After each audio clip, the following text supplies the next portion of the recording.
The question of how and why the United Nations is the crux of the great conspiracy to destroy the sovereignty of the United States and the enslavement of the American people within a UN one-world dictatorship is a complete and unknown mystery to the vast majority of the American people. The reason for this unawareness of the frightening danger to our country and to the entire free world is simple. The masterminds behind this great conspiracy have absolute control of all of our mass communications media, especially television, the radio, the press, and Hollywood. We all know that our State Department, the Pentagon, and the White House have brazenly proclaimed that they have the right and the power to manage the news, to tell us not the truth, but what they want us to believe. They have seized that power on orders from their masters of the great conspiracy. And the objective is to brainwash the people into accepting the phony peace bait to transform the United States into an enslaved unit of the United Nations one world government. First of all, bear in mind that the so-called UN police action in Korea, fought by the United States, in which 150,000 of our sons were murdered and maimed, was part of the plot, just as the undeclared by Congress war in Vietnam, in which our sons are dying, is part of the plot, just as the plot against Rhodesia and South Africa, in which our sons will be dying, is part of the UN plot. However, the vitally important thing for all Americans, all you mothers of the boys who died in Korea and are now dying in Vietnam, to know is that our so-called leaders in Washington, whom we elected to safeguard our nation and our Constitution, are the betrayers, and that behind them are a comparatively small group of men whose sole objective is to enslave the whole world of humanity in their satanic plot of one world government. Now, in order to give you a very clear picture of this satanic plot, I will go back to its beginning, clear back in the middle of the 18th century, and name the men who put that plot into action, and then bring you down to the present, today's status of that plot. Now, as a matter of further intelligence, a term used by the FBI, let me clarify the meaning of the expression, "he is a liberal." The enemy, meaning the one-world conspirators, have seized upon that word liberal as a cover-up for their activities. It sounds so innocent and so humanitarian to be liberal. We'll make sure that the person who calls himself a liberal or is described as a liberal is not in truth a red. Now then, this satanic plot was launched back in the 1760s when it first came into existence under the name of the Illuminati. This Illuminati was organized by one Adam Weishaupt, born a Jew, who was converted to Catholicism and became a Catholic priest, and then, at the behest of the then newly organized House of Rothschild, defected and organized the Illuminati. Naturally, the Rothschilds financed that operation. And every war since then, beginning with the French Revolution, has been promoted by the Illuminati, operating under various names and guises. I say under various names and guises because after the Illuminati was exposed and became too notorious, Weishaupt and his co-conspirators began to operate under various other names. In the United States, immediately after World War I, they set up what they called the Council on Foreign Relations, commonly referred to as the CFR. And this CFR is actually the Illuminati in the United States. And its hierarchy, the masterminds in control of the CFR, to a very great extent, are the descendants of the original Illuminati conspirators. But, to conceal that fact, most of them changed their original family names to American-sounding names. For example, the true name of the Dillons, Clarence and Douglas Dillon, once Secretary of the U.S. Treasury Department, is Lepowski. I'll come back to all this later. There is a similar establishment of the Illuminati in England, operating under the name of the British Institute of International Affairs. There are similar secret Illuminati organizations in France, Germany, and other nations operating under different names. And all these organizations, including the CFR, continuously set up numerous subsidiary or front organizations that are infiltrated into every phase of the various nations' affairs. But at all times, the operations of these organizations were and are masterminded and controlled by the internationalist bankers, who in turn were and are controlled by the Rothschilds. The details of how they accomplished the setting up of the CFR in the United States, as also in the other nations, are far too voluminous to be described in this dissertation. But you can find it complete in News Bulletin number 122, entitled UN is Spawn of the Illuminati, and News Bulletin number 123, entitled CFR Completely Unmasked as Illuminati. Both are published by the Cinema Educational Guild, Post Office Box 46205, Hollywood, California. You can get them for 50 cents per copy by writing to that address. Those news bulletins reveal the names of the original founders of the Illuminati and the Americanized names of their descendants in the present CFR. Now I'll go back to the activities of the original Illuminati conspirators. As revealed in News Bulletin number 122, one branch of the Rothschild family had financed Napoleon. Another branch of the Rothschilds, both branches the real masterminds of the Illuminati, financed Britain, Germany, and the other nations in the Napoleonic Wars. Immediately after the Napoleonic Wars, the Illuminati assumed that all the nations were so destitute and so weary of wars that they'd be glad for any solution. So the Rothschild stooges set up what they called the Congress in Vienna, and at that meeting they tried to create the first League of Nations, their first attempted one-world government, on the theory that all the crowned heads of European governments were so deeply in debt to them that they would willingly or unwillingly serve as their stooges. But the Tsar of Russia caught the stench of the plot and completely torpedoed it. The enraged Nathan Rothschild, then the head of that dynasty, vowed that someday he or his descendants would destroy the Tsar and his entire family. And his descendants did accomplish that very threat in 1917. At this point, bear in mind that the Illuminati was not set up to operate on a short-range basis. Normally, a conspirator of any type enters into a conspiracy with the expectation of achieving his objective during his own lifetime. But that was not the case with the Illuminati. True, they hoped to accomplish their objective during their lifetime. But, paraphrasing The Show Must Go On, the Illuminati operates on the very long-range basis. Whether it will take scores of years or even centuries, they have dedicated their descendants to keep the plot boiling until, they hope, the conspiracy is achieved. Now let's go back to the birth of the Illuminati. Adam Weishaupt was a Jesuit-trained professor of canon law, teaching in Ingolstadt University when he defected from Christianity to embrace the Luciferian conspiracy.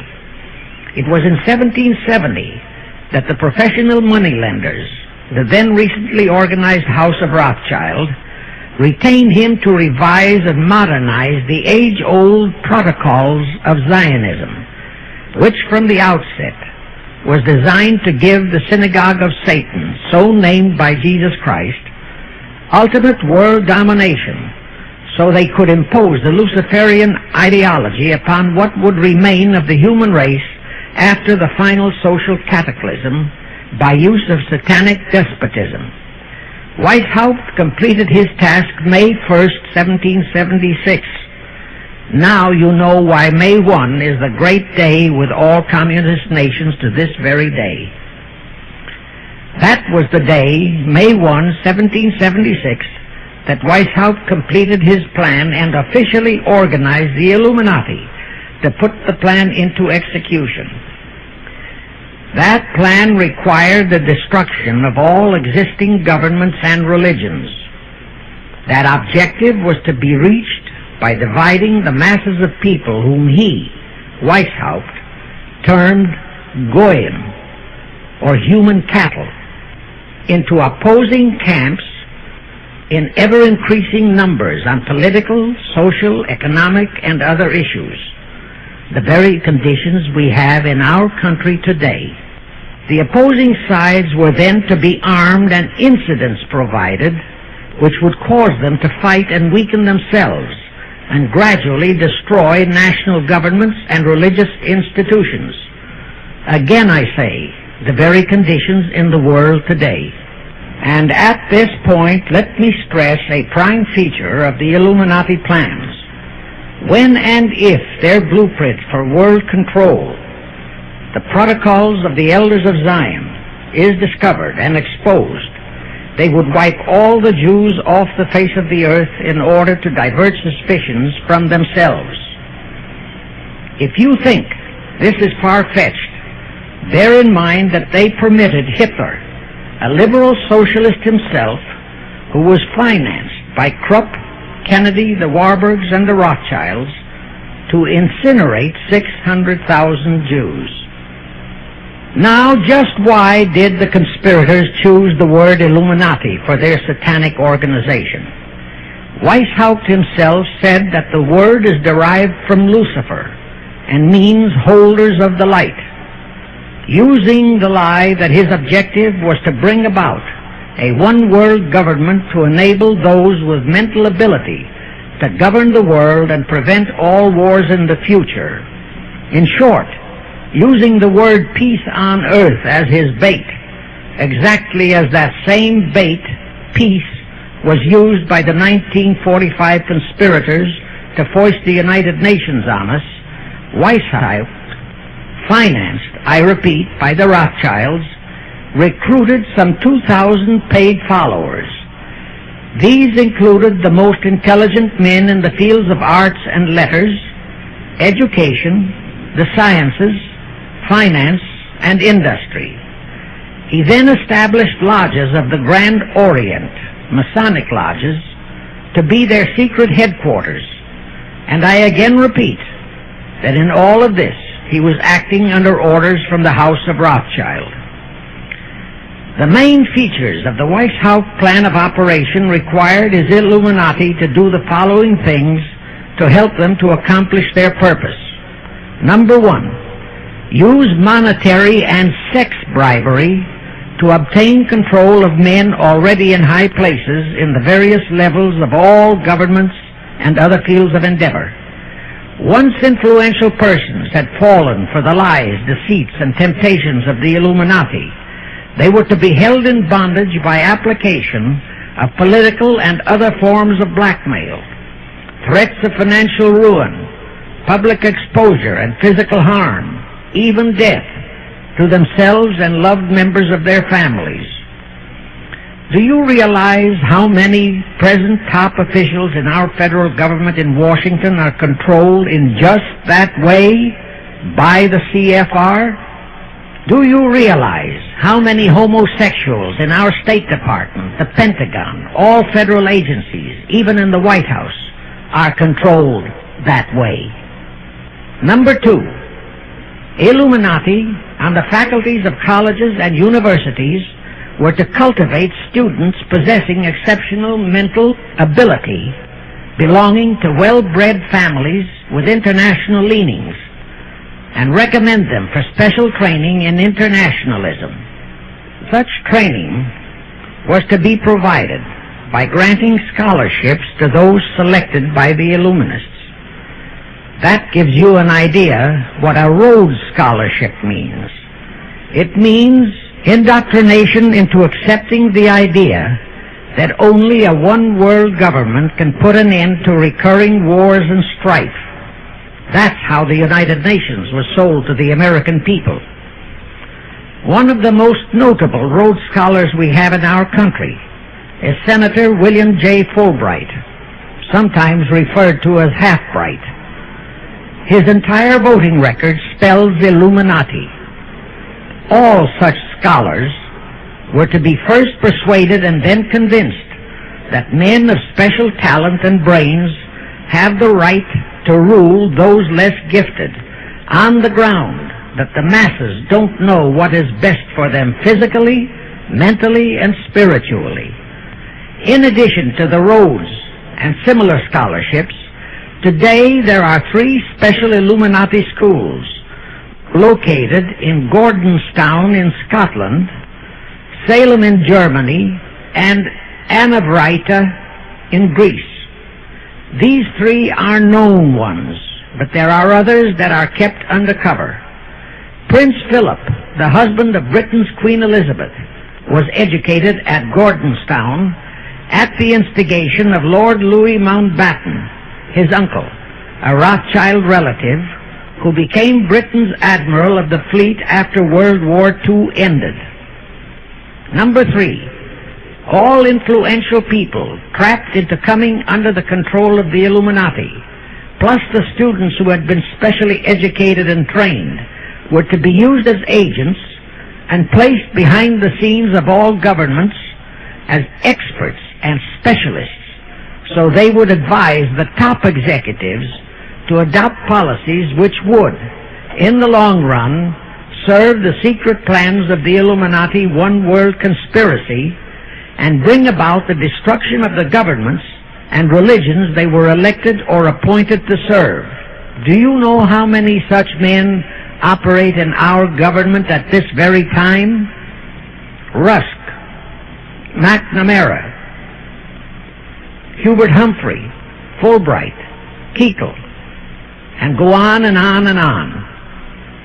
Number 4, perhaps the most vital directive in Weishaupt's plan was to obtain absolute control of the press, at that time the only mass communications media, to distribute information to the public, so that all news and information could be slanted, so that the masses could be convinced that a one-world government is the only solution to our many and varied problems. Now do you know who owns and controls our mass communications media? I'll tell you, practically all the movie lots in Hollywood is owned by the Lehmans, Kuhn Loeb and Company, Goldman Sachs, and other internationalist bankers. All the national radio and TV channels in the nation are owned and controlled by those same internationalist bankers. The same is true of every chain of metropolitan newspapers and magazines, also of the press wire services, such as Associated Press, United Press International, etc. The supposed heads of all those media are merely the fronts for the internationalist bankers, who in turn compose the hierarchy of the CFR, today's Illuminati in America.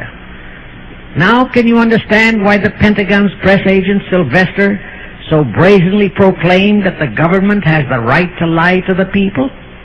What he really meant was that our CFR-controlled government had the power to lie to and be believed by the brainwashed American people.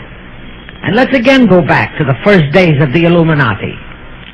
Because Britain and France were the 2 greatest world powers in the late years of the 18th century, Weishaupt ordered the Illuminati to foment the colonial wars, including our Revolutionary War, to weaken the British Empire and organize the French Revolution to destroy the French Empire. He scheduled the French Revolution to start in 1789.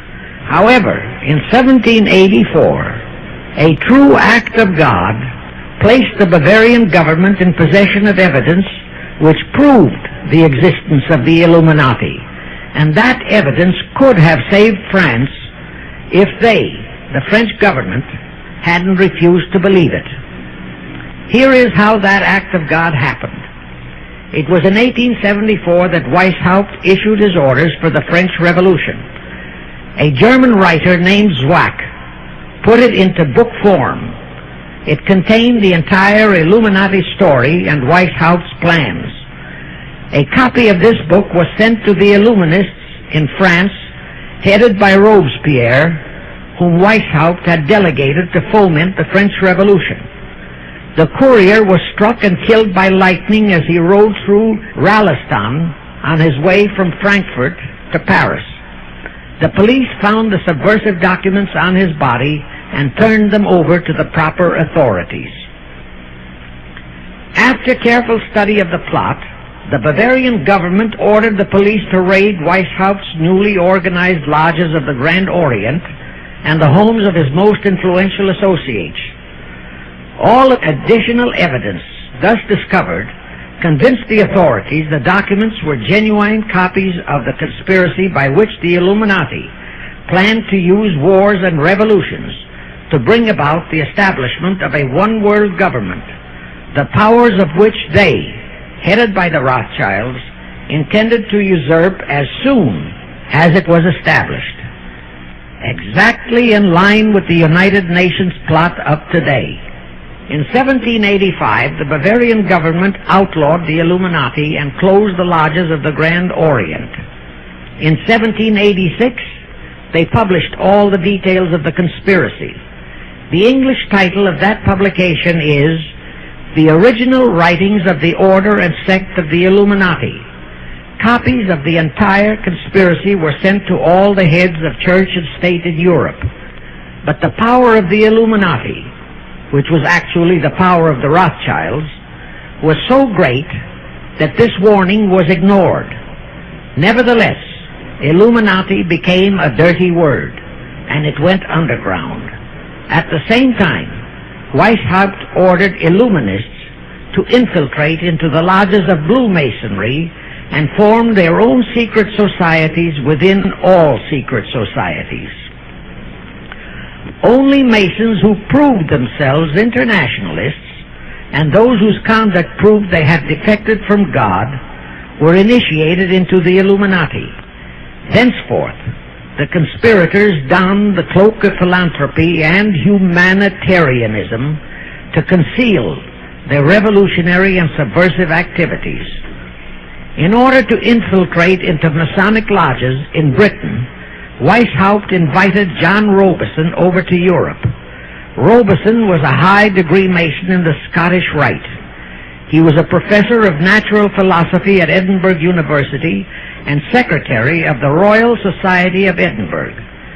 Robison did not fall for the lie that the objective of the Illuminati was to create a benevolent dictatorship, but he kept his reactions to himself so well that he was entrusted with a copy of Weishaupt's revised conspiracy for study and safekeeping.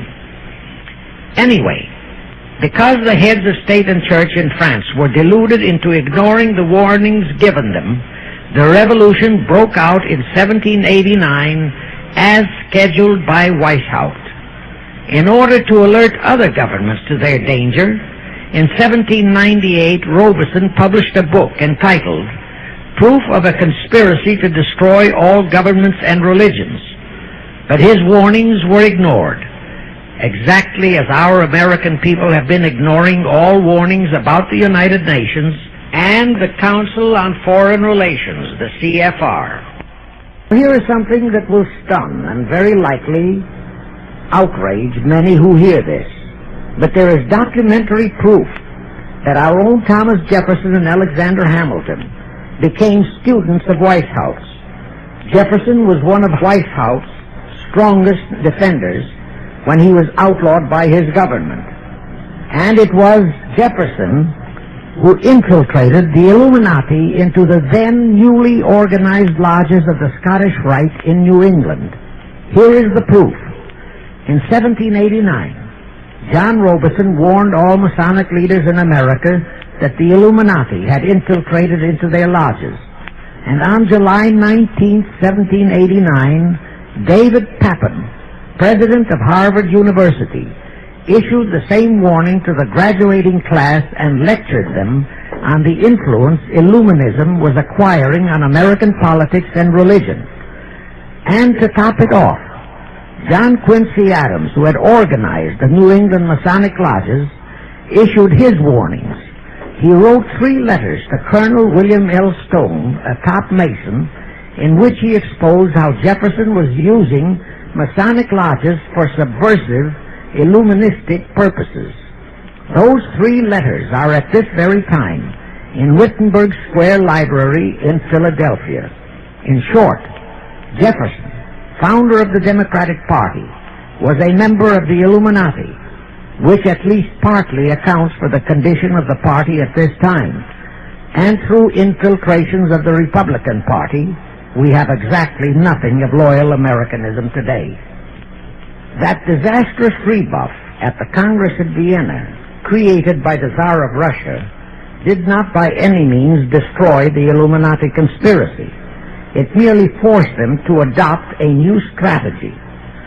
Realizing that the one world idea was, for the moment, killed, the Rothschilds decided that to keep the plot alive, they'd have to do it by heightening their control of the money systems of the European nations.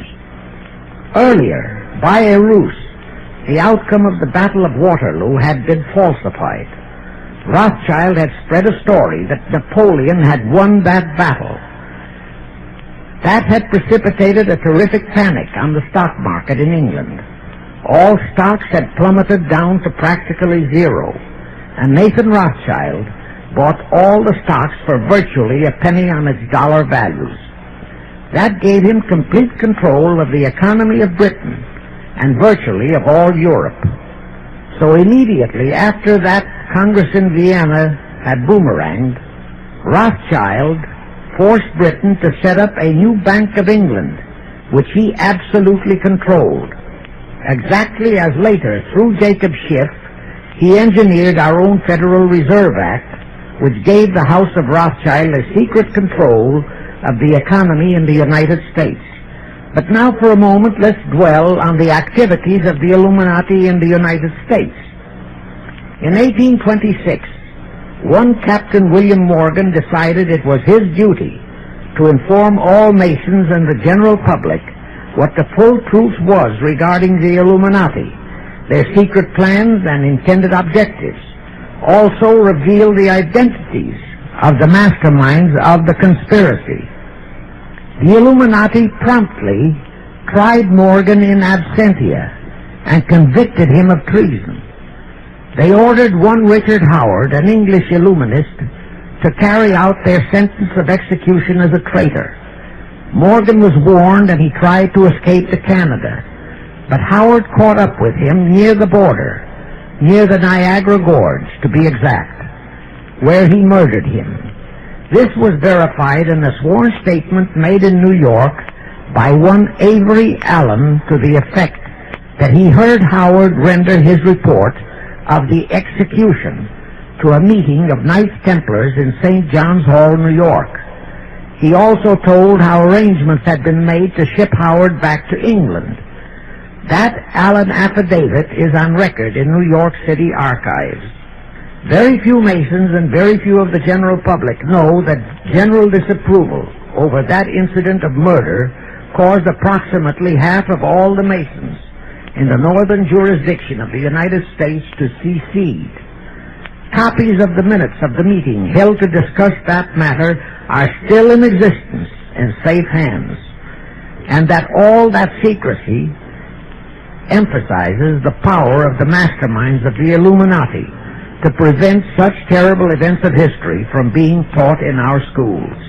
In the early 1850s, the Illuminati held a secret meeting in New York, which was addressed by a British Illuminist named Wright. Those in attendance were told that the Illuminati was organizing to unite the nihilist and atheist groups with all other subversive groups into an international to be known as communists. That was when the word communist first came into being, and it was intended to be the supreme weapon and scare word to terrify the whole world and drive the terrorized peoples into the Illuminati one world scheme. This scheme, communism, was to be used to enable the Illuminati to foment future wars and revolutions. Clinton Roosevelt, a direct ancestor of Franklin Roosevelt, Horace Greeley and Charles Dana, foremost newspaper publishers of that time, were appointed to head a committee to raise funds for the new venture. Of course, most of the funds were provided by the Rothschilds. And this fund was used to finance Karl Marx and Engels when they wrote Das Kapital and the Communist Manifesto in Soho, England. And this clearly reveals that communism is not a so-called ideology, but a secret weapon, a bogeyman word to serve the purpose of the Illuminati. Weishaupt died in 1830, but prior to his death he prepared a revised version of the age-old conspiracy, the Illuminati, which under various aliases was to organize, finance, direct, and control all international organizations and groups by working their agents into executive positions at the top. In the United States, we have Woodrow Wilson, Franklin Roosevelt, Jack Kennedy, Johnson, Rusk, McNamara, Fulbright, etc. as prime examples. In addition, while Karl Marx was writing the Communist Manifesto under the direction of one group of Illuminists, Professor Karl Ritter of Frankfurt University was writing the Antithesis under direction of another group. The idea was that those who direct the overall conspiracy could use the differences in those two so-called ideologies to enable them to divide larger and larger members of the human race into opposing camps so that they could be armed and then brainwashed into fighting and destroying each other, and particularly to destroy all political and religious institutions. The work Ritter started was continued after his death and completed by the German so-called philosopher Friedrich Wilhelm Nietzsche, who founded Nietzscheism. This Nietzscheism was later developed into fascism and then into Nazism, and was used to foment World Wars I and II.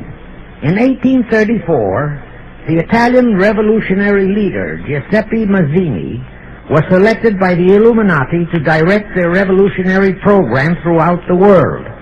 He served in that capacity until he died in 1872. But some years before he died, Mazzini had enticed an American general named Albert Pike into the Illuminati. Pike was fascinated by the idea of a one-world government, and ultimately he became the head of this Luciferian conspiracy. Between 1859 and 1871, Pike, worked out a military blueprint for 3 world wars and various revolutions throughout the world, which he considered would forward the conspiracy to its final stage in the 20th century. Again, I remind that these conspirators were never concerned with immediate success. They always operated on a long-range view. Pike did most of his work in his home in Little Rock, Arkansas. But a few years later, when the Illuminati's lodges of the Grand Orient became suspect and repudiated because of Mazzini's revolutionary activities in Europe, Pike organized what he called the New and Reformed Palladian Rite. He set up 3 supreme councils, one in Charleston, South Carolina, one in Rome, Italy, and the 3rd in Berlin, Germany. He had Mazzini establish 23 subordinate councils in strategic locations throughout the world. These have been the secret headquarters of the world revolutionary movement ever since. Long before Marconi invented radio, the scientists in the Illuminati had found the means for Pike and the heads of his councils to communicate secretly. It was the discovery of that secret that enabled intelligence officers to understand how apparently unrelated incidents, one such as the assassination of an Austrian prince at Sarajevo, took place simultaneously throughout the world, which developed into a war or a revolution. Pike's plan was as simple as it has proved effective. It called for communism, Nazism, political Zionism, and other international movements be organized and used to foment 3 global world wars and at least 2 major revolutions. The First World War was to be fought so as to enable the Illuminati to destroy Tsarism in Russia, as vowed by Rothschild after the Tsar had torpedoed his scheme at the Congress in Vienna, and to transform Russia into a stronghold of atheistic communism. The differences stirred up by agents of the Illuminati between the British and German empires were to be used to foment this war. After the war would be ended, communism was to be built up and used to destroy other governments and weaken religions. World War II, when and if necessary, was to be fomented by using the controversies between fascists and political Zionists. And here let it be noted that Hitler was financed by Krupp, the Warburgs, the Rothschilds, and other internationalist bankers, and that the slaughter of the supposed 600,000 Jews by Hitler didn't bother the Jewish internationalist bankers at all. That slaughter was necessary in order to create worldwide hatred of the German people and thus bring about the war against them. In short, this Second World War was to be fought to destroy Nazism and to increase the power of political Zionism so that the State of Israel could be established in Palestine. During this World War II, international communism was to be built up until it equaled in strength that of united Christendom. When it reached that point, it was to be contained and kept in check until required for the final social cataclysm. As we know now, Roosevelt, Churchill, and Stalin put that exact policy into effect, and Truman, Eisenhower, Kennedy, and Johnson continued that same exact policy. World War III is to be fomented by using the so-called controversies the agents of the Illuminati, operating under whatever new name, are now stirring up between the political Zionists and the leaders of the Muslim world. That war is to be directed in such a manner that all of Islam and political Zionism, Israel, will destroy each other, while at the same time the remaining nations, once more divided on this issue, will be forced to fight themselves into a state of complete exhaustion, physically, mentally, spiritually, and economically. Now, can any thinking person doubt that the intrigue now going on in the Near, Middle, and Far East is designed to accomplish that satanic objective? Pike himself foretold all this in a statement he made to Mazzini on August 15, 1871. Pike stated that after World War III is ended, those who will inspire to undisputed world domination will provoke the greatest social cataclysm the world has ever known.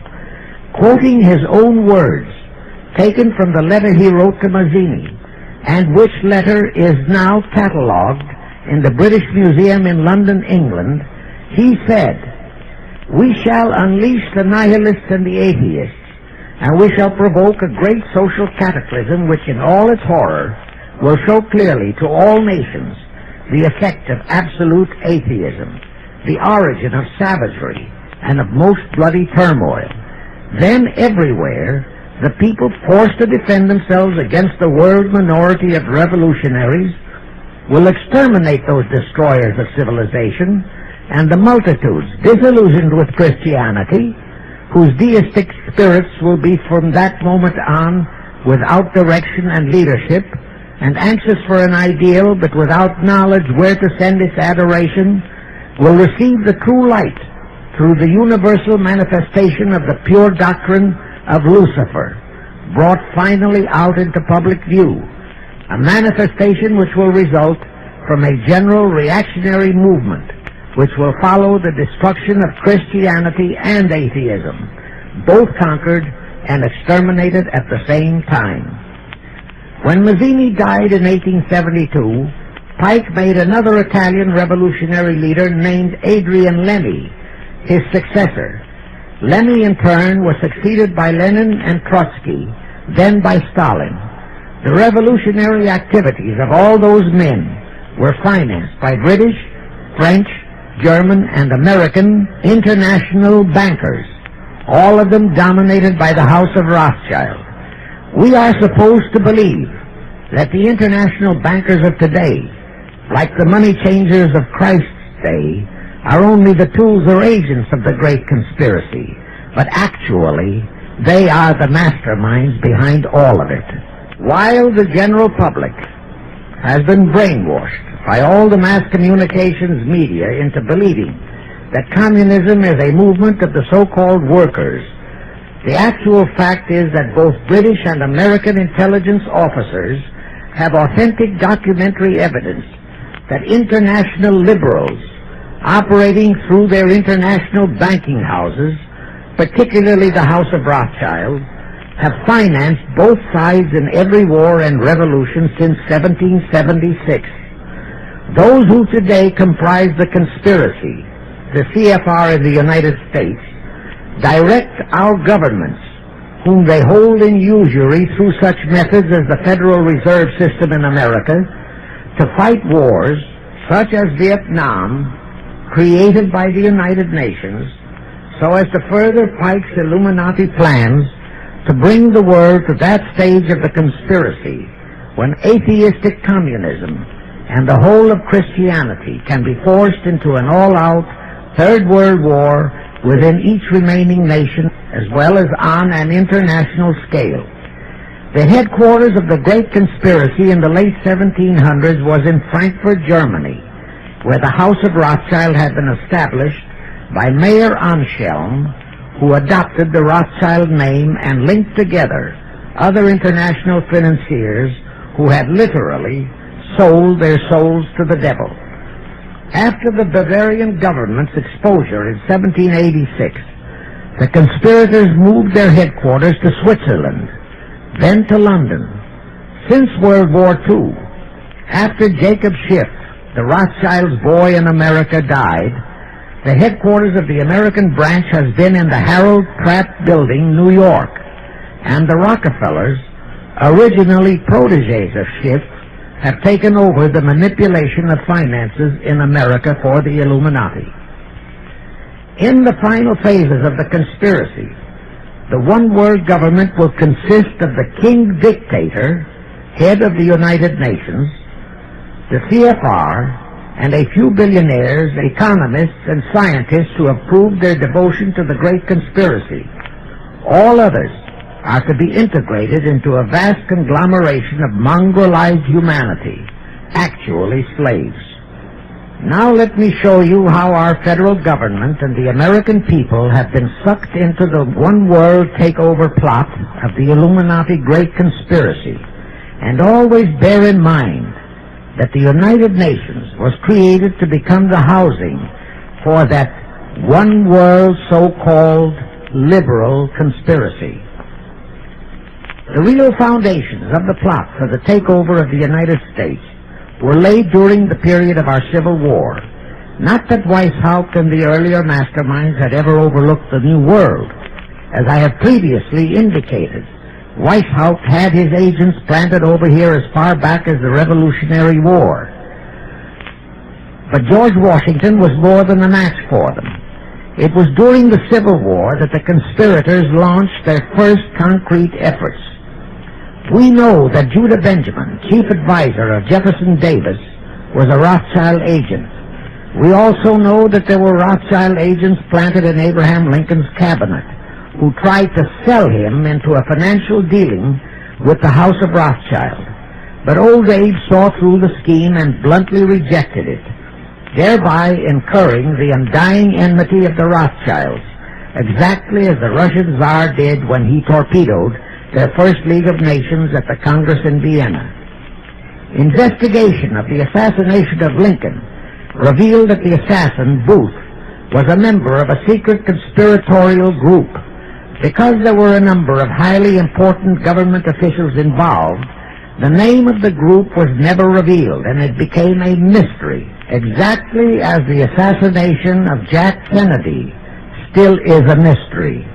But I am sure it will not for long remain a mystery. Anyway, the ending of the Civil War destroyed, temporarily, all chances of the House of Rothschild to get a clutch on our money system, such as they had acquired in Britain and other nations in Europe. I say temporarily because the Rothschilds and the masterminds of the conspiracy never quit. So they had to start from scratch, but they lost no time in getting started. Shortly after the Civil War, a young immigrant who called himself Jacob H. Schiff arrived in New York. Jacob was a young man with a mission for the House of Rothschild. Jacob was the son of a rabbi, born in one of Rothschild's houses in Frankfurt, Germany. I won't go deeply into his background. The important point is that Rothschild recognized in him not only a potential money wizard, but more important, he also saw the latent Machiavellian qualities in Jacob that could, as it did, make him an invaluable functionary in the great one-world conspiracy. After a comparatively brief training period in the Rothschilds' London bank, Jacob left for America with instructions to buy into a banking house, which was to be the springboard to acquire control of the money system of the United States. Actually, Jacob came here to carry out 4 specific assignments. Number 1, and most important, was to acquire control of America's money system. Number 2, find desirable men who, for a price, would be willing to serve as stooges for the great conspiracy and promote them into high places in our federal government, our Congress, in the U.S. Supreme Court, and all federal agencies. Number 3, create minority group strife throughout the nations, particularly between whites and blacks. Number 4, create a movement to destroy religion in the United States, but Christianity to be the chief target. Earlier I stated that Jacob Schiff came to America with orders by Rothschild to carry out 4 specific directives. The first and most important one was to get control of the United States money system. Let's trace Schiff's step to accomplish that directive. As a first step, he had to buy into a banking house, but it had to be the kind of a house that he could absolutely control and mold for that primary objective of entrapping our U.S. money system. After carefully scouting around, Jacob bought a partnership in a firm that called itself Kuhn and Loeb.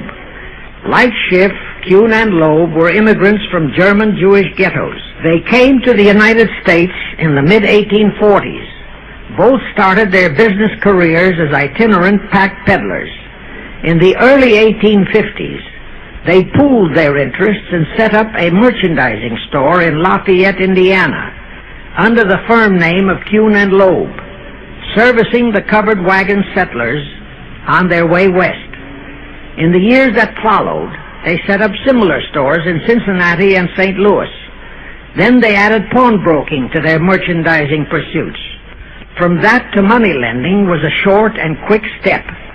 By the time Schiff arrived on the scene, Kuhn and Loeb was a well-known private banking firm, and this is the firm Jacob bought into. Shortly after he became a partner in Kuhn and Loeb, Schiff married Loeb's daughter, Teresa. Then he bought out Kuhn's interests and moved the firm to New York, and Kuhn and Loeb became Kuhn, Loeb & Company, international bankers, with Jacob Schiff, agent of the Rothschilds, ostensibly the sole owner.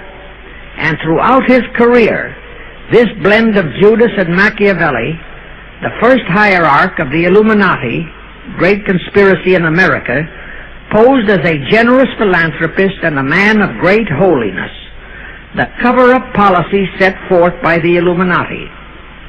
As I have stated, the first great step of the conspiracy was to be the entrapment of our money system. To achieve that objective, Schiff had to get full cooperation of the then big banker elements in America, and that was easier said than done. Even in those years, Wall Street was the heart of the American money mart, and J.P. Morgan was its dictator. Next in line were the Drexels and the Biddles in Philadelphia. All the other financiers, big and little, danced to the music of those three houses, but particularly to that of Morgan. All of those three were proud, haughty, arrogant potentates. For the first few years they viewed the little bewhiskered man from the German ghettos with utter contempt. But Jacob knew how to overcome that. He threw a few Rothschild bones to them, said bones being distribution in America of desirable European stock and bond issues.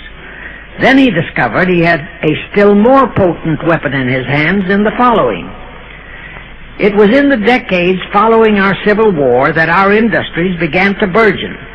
We had great railroads to build. The oil, mining, steel, textile industries were bursting out of their swaddling clothes. All that called for vast financing. Much of that financing had to come from abroad. That meant the House of Rothschild, and that was when Schiff came into his own. He played a very crafty game. He became the patron saint of John D. Rockefeller, Edward R. Harriman, and Andrew Carnegie. He financed the Standard Oil Company for Rocky, the railroad empire for Harriman, and the steel empire for Carnegie.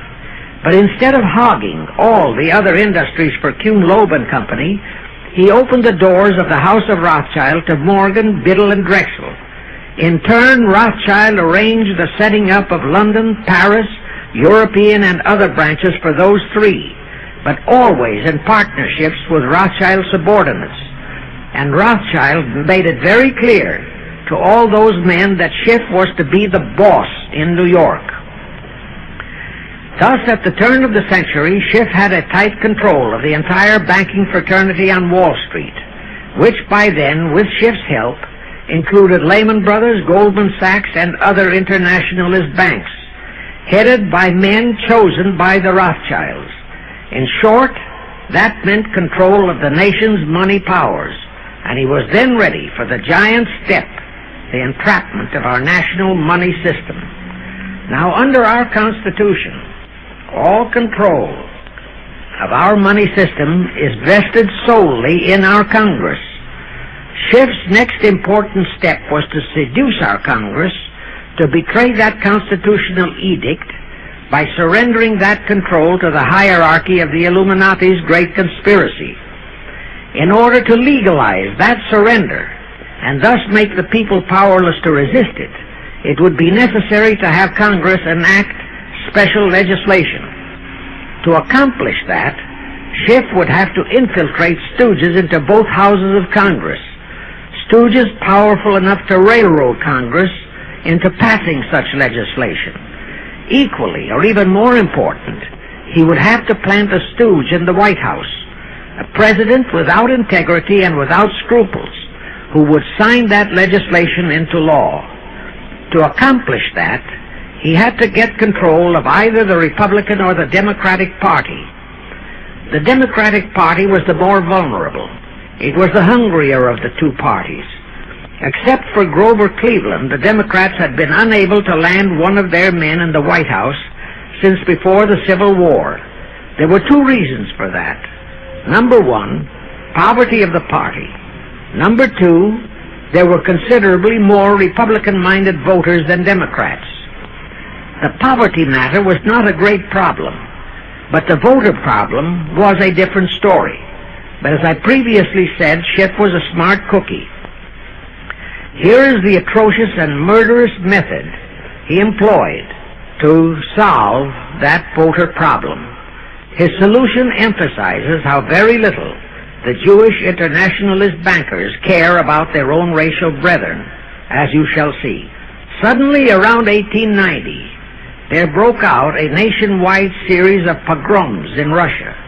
Many, many thousands of innocent Jews, men, women, and children, were slaughtered by the Cossacks and other peasants. Similar pogroms with similar slaughter of innocent Jews broke out in Poland, Romania, and Bulgaria. All those pogroms were fomented by Rothschild agents. As a result, Jewish terrified refugees from all those nations swarmed into the United States, and that continued throughout the next 2 or 3 decades, because the pogroms were continuous through all those years. All those refugees were aided by self-styled humanitarian committees set up by Schiff, the Rothschilds, and all the Rothschild affiliates. In the main, the refugees streamed into New York, but the Schiff-Rothschild humanitarian committees found ways to shuffle many of them into other large cities, such as Chicago, Boston, Philadelphia, Detroit, Los Angeles, etc. All of them were quickly transformed into naturalized citizens and educated to register as Democrats. Thus, all of that so-called minority group became solid Democratic voter blocs in their communities, all controlled and maneuvered by their so-called benefactors. And shortly after the turn of the century, they became vital factors in the political life of our nation. That was one of the methods Schiff employed to plant men like Nelson Aldrich in our Senate and Woodrow Wilson in the White House. At this point, let me remind you of another of the important jobs that was assigned to Schiff when he was dispatched to America. I refer to the job of destroying the unity of the American people by creating minority group and racial strife. By the pogrom-driven Jewish refugees into America, Schiff was creating one ready-made minority group for that purpose. But the Jewish people as a whole, made fearful by the pogroms, could not be depended upon to create the violence necessary to destroy the unity of the American people. But right within America, there was an already made-to-order, although as yet a sleeping, minority group, the Negroes, who could be sparked into so-called demonstrations, rioting, looting, murder, and every other type of lawlessness. All that was necessary was to incite and arouse them. Together, those two minority groups, properly maneuvered, could be used to create exactly the kind of strife in America the Illuminati would need to accomplish their objective. Thus, at the same time that Schiff and his co-conspirators were laying their plans for the entrapment of our money system, they were also perfecting plans to hit the unsuspecting American people with an explosive and terrifying racial upheaval that would tear the people into hate fractions and create chaos throughout the nation, especially on all college and university campuses, all protected by Earl Warren decisions and our so-called leaders in Washington. Of course, perfecting those plans required time and infinitely patient organizing. Now, to remove all doubts, I'll take a few moments to give you documentary proof of this racial strife plot. First of all, they had to create leaderships and organizations to draw in millions of dupes, both Jewish and Negroes, who would do the demonstrating and commit the rioting, looting, and lawlessness. So in 1909, Schiff, the Lamans, and other conspirators organized and set up the National Association for the Advancement of the Colored People, known as the NAACP. The presidents, directors, and legal counsels of the NAACP were always white men, Jews appointed by Schiff. And this is the case to this very day. Then, in 1913, the Schiff Group organized the Anti-Defamation League of the B'nai B'rith, commonly known as the ADL, to serve as the Gestapo and hatchet man outfit for the entire Great Conspiracy. Today, this sinister ADL maintains over 2,000 agencies in all parts of the country, and they advise and completely control every action of the NAACP, CORE, of the Urban League, of all the other so-called Negro civil rights organizations throughout the nation, including such leaders as Martin Lucifer King, Stokely Carmichael, Bayard Rustin, and others of that ilk. In addition, the ADL acquired absolute control of the advertising budgets of many department stores, hotel chains, and TV and radio industrialist sponsors, also advertising agencies, in order to control practically all the mass communications media and force every loyal newspaper to slant and falsify the news, and to further incite and at the same time create sympathy for the lawlessness and violence of the Negro mobs. Here is documentary proof of the beginning of their deliberate plot to foment the Negroes into all their lawlessness. Around 1910, one Israel Zangwill wrote a play entitled The Melting Pot. It was sheer propaganda to incite the Negroes and Jews, because the play purportedly visualized how the American people were discriminating against and persecuting Jews and Negroes. At that time, nobody seemed to realize that it was a propaganda play. It was that cleverly written. The propaganda was well wrapped up in the truly great entertainment in the play, and it was a big Broadway hit. Now, in those years, the legendary Diamond Jim Brady used to throw a banquet at the famous Delmonico restaurant in New York after the opening performance of a popular play. He threw such a party for the cast of The Melting Pot, its author, producer, and chosen Broadway celebrities. By then, I'd already made a personal mark on the Broadway theater and was invited to that party. There I met George Bernard Shaw and a Jewish writer named Israel Cohen. Zangwill, Shaw, and Cohen were the triumvirate who created the Fabian Society in England and had worked closely with a Frankfurt Jew named Mordecai, who had changed his name to Karl Marx. But remember, at that time, both Marxism and communism were just emerging, and nobody paid much attention to either, and nobody suspected the propaganda in the writings of those three really brilliant writers. At that banquet, Israel Cohen told me he was then engaged in writing a book which was to be a follow-up on Zangwill's The Melting Pot. The title of his book was to be A Racial Program for the 20th Century. At that time, I was completely absorbed by my work as a playwright, and significant as that title was, its real objective never dawned on me, nor was I interested in reading the book. But it suddenly hit me with the force of a hydrogen bomb when I received a newspaper clipping of an item published by the Washington, D.C. Evening Star in May 1957. That item was a verbatim reprint of the following excerpt in Israel Cohen's book, A Racial Program for the 20th Century, and it reads as I quote, "We must realize that our party's most powerful weapon is racial tension. By propounding into the consciousness of the dark races that for centuries they have been oppressed by the whites, we can mold them to the program of the Communist Party. In America, we will aim for subtle victory. While inflaming the Negro minority against the whites, we will instill in the whites a guilt complex for their exploitation of the Negroes. We will aid the Negroes to rise to prominence in every walk of life, in the professions and in the world of sports and entertainment. With this prestige, the Negro will be able to intermarry with the whites and begin a process which will deliver America to our cause." That same excerpt was entered into the Congressional Record of June 7, 1957 by Representative Thomas G. Abernathy. Thus the authenticity of that passage in Cohen's book was fully established. But the one question that remained in my mind was whether it represented the official policy or plot of the Communist Party or just a personal expression of Cohen himself. Hence I sought more proof, and I found it. In an official pamphlet published in 1935 by the New York Communist Party's official Workers' Library Publishers. That pamphlet was entitled, "The Negroes in a Soviet America."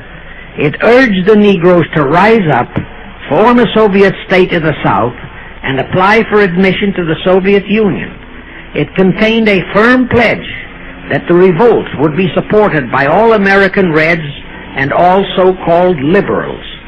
On page 38, it promised that a Soviet government would confer greater benefits to Negroes than to whites. And again, this official communist pamphlet pledged that, I quote, "Any act of discrimination or prejudice against a Negro will become a crime under the revolutionary law," unquote.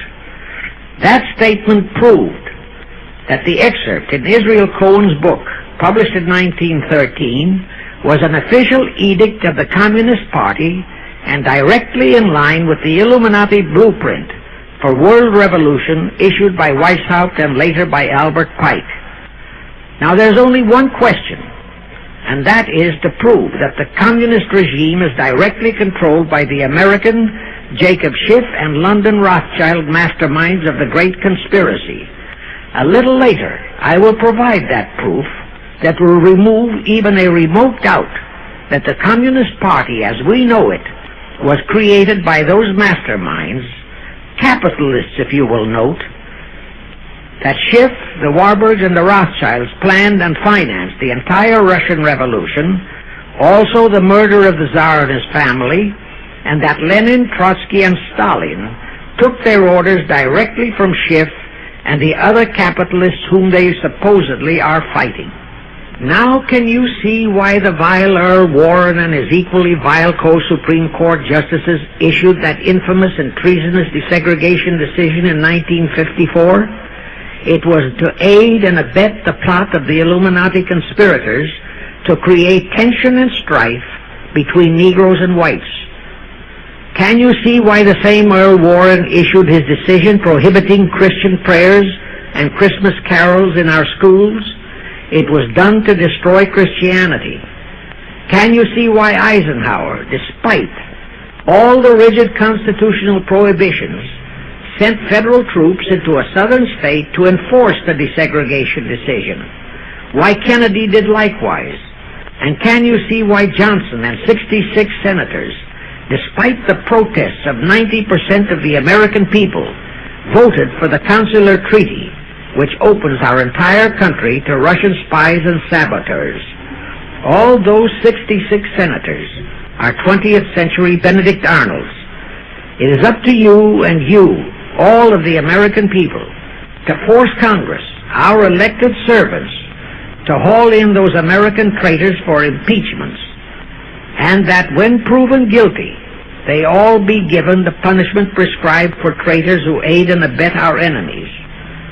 And that includes the forcing of rigid investigations by Congress of the CFR and all their fronts, such as the ADL, the NAACP, SNCC, and such Illuminati tools as Martin Lucifer King.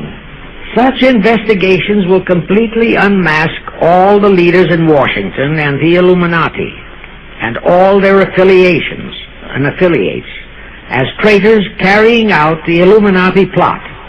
It will completely unmask the United Nations as the intended crux of the entire plot and force Congress to take the U.S. out of the UN and hurl the UN out of the U.S. In fact, it will destroy the UN and the entire plot. Before I close this phase, I wish to reiterate and stress one vital point, which I urge you to never forget if you wish to save our country for your children and their children. Here is the point. Every unconstitutional and unlawful act committed by Woodrow Wilson, by Franklin Roosevelt, by Truman, Eisenhower, and Kennedy, and are now being committed by Johnson, is exactly in line with the Illuminati conspirators' centuries-old plot outlined by Weishaupt and Albert Pike. Every vicious decision issued by the traitorous Earl Warren and his equally traitorous Supreme Court justices was directly in line with what the Illuminati blueprint required. That all the treason committed by our State Department under Rusk and earlier by John Foster Dulles and Marshall, also all the treason committed by McNamara and his predecessors, is directly in line with that same Illuminati blueprint for the takeover of the world. Also the amazing treason by various members of our Congress, especially by the 66 senators who signed for the Consular Treaty, has been committed on orders from the Illuminati. Also revealed the Schiff Rothschild control of not only Karl Marx, but of Lenin, Trotsky, and Stalin, who created the revolution in Russia and set up the Communist Party. It was in 1908 that Schiff decided the time had come for his seizure of our money system. His chief lieutenants in that seizure were Colonel Edward Mandell House, who's an executive and courier for Schiff, as I shall show, Bernard Baruch, and Herbert Lehman. In the fall of that year, they assembled in secret conclave at the Jekyll Island Hunt Club, owned by J.P. Morgan at Jekyll Island, Georgia. Among those present were J.P. Morgan, John D. Rockefeller, Colonel House, Senator Nelson Aldrich, Schiff, Stillman and Vanderlip of the New York National City Bank, W. and J. Seligman, Eugene Meyer, Bernard Baruch, Herbert Lehman, Paul Warburg, in short, all of the international bankers in America, all of them members of the hierarchy of the Illuminati's great conspiracy. A week later, they emerged with what they called the Federal Reserve System. Senator Aldrich was the stooge who was to railroad it through Congress. But they held that railroading in abeyance for one chief reason. They would first have to plant their man, an obedient stooge, in the White House to sign the Federal Reserve Act into law. They knew that even if the Senate would pass that act unanimously, the then newly elected President Taft would promptly veto it. So they waited. In 1912, their man, Woodrow Wilson, was elected to the presidency. Immediately after Wilson was inaugurated, Senator Aldrich railroaded the Federal Reserve Act through both houses of Congress, and Wilson promptly signed it, and the Federal Reserve Act became law. That heinous act of treason was committed in December 23, 1913, 2 days before Christmas, when all the members of Congress, except for several carefully picked representatives and 3 equally carefully picked senators, were away from Washington. How heinously treasonous was that act? I'll tell you. Our founding fathers knew full well the power of money. They knew that whoever had that power held the destiny of our nation in his hands. Therefore, they carefully guarded this power when they set forth in the Constitution that Congress, the elected representatives of the people, alone would have that power. The constitutional language on this point is brief, concise, and specific, stated in Article 1, Section 8, Paragraph 5, defining the duties and powers of Congress, and I quote, "To coin money, regulate the value thereof, and a foreign coin, and the standard of weights and measures," unquote. But on that tragic, unforgettable day of infamy, December 23, 1913, the men we sent to Washington to safeguard our interests, the representatives and senators and Woodrow Wilson, delivered the destiny of our nation into the hands of 2 aliens from Eastern Europe, Jacob Schiff and Paul Warburg. Warburg was a very recent immigrant who came here on orders from Rothschild for the express purpose of blueprinting that foul Federal Reserve Act. Now, the vast majority of the American people think that the Federal Reserve System is a United States government-owned agency. That is positively false. All of the stock of the Federal Reserve banks is owned by the member banks, and the heads of the member banks are all members of the hierarchy of the great Illuminati conspiracy known today as the CFR. The details of that act of treason in which many traitorous so-called Americans participated are far too long for this recording, but all those details are available in a book entitled The Federal Reserve Conspiracy, written by Eustace Mullins. In that book, Mullins tells the entire horrifying story and backs it up with unquestionable documentations.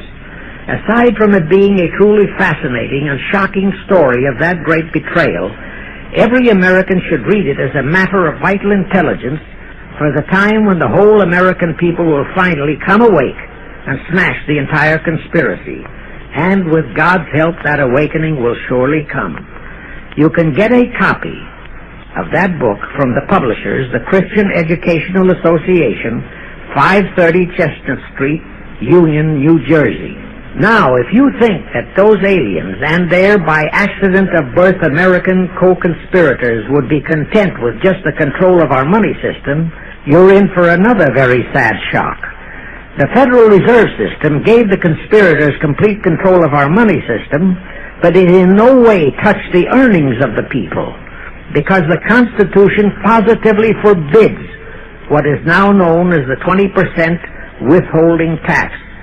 But the Illuminati blueprint for one world enslavement called for the confiscation of all private property and control of individual earning powers. This, and Karl Marx stressed that feature in his blueprint, had to be accomplished by a progressive graduated income tax. As I stated, such a tax could not lawfully be imposed upon the American people. It is succinctly and expressly forbidden by our Constitution.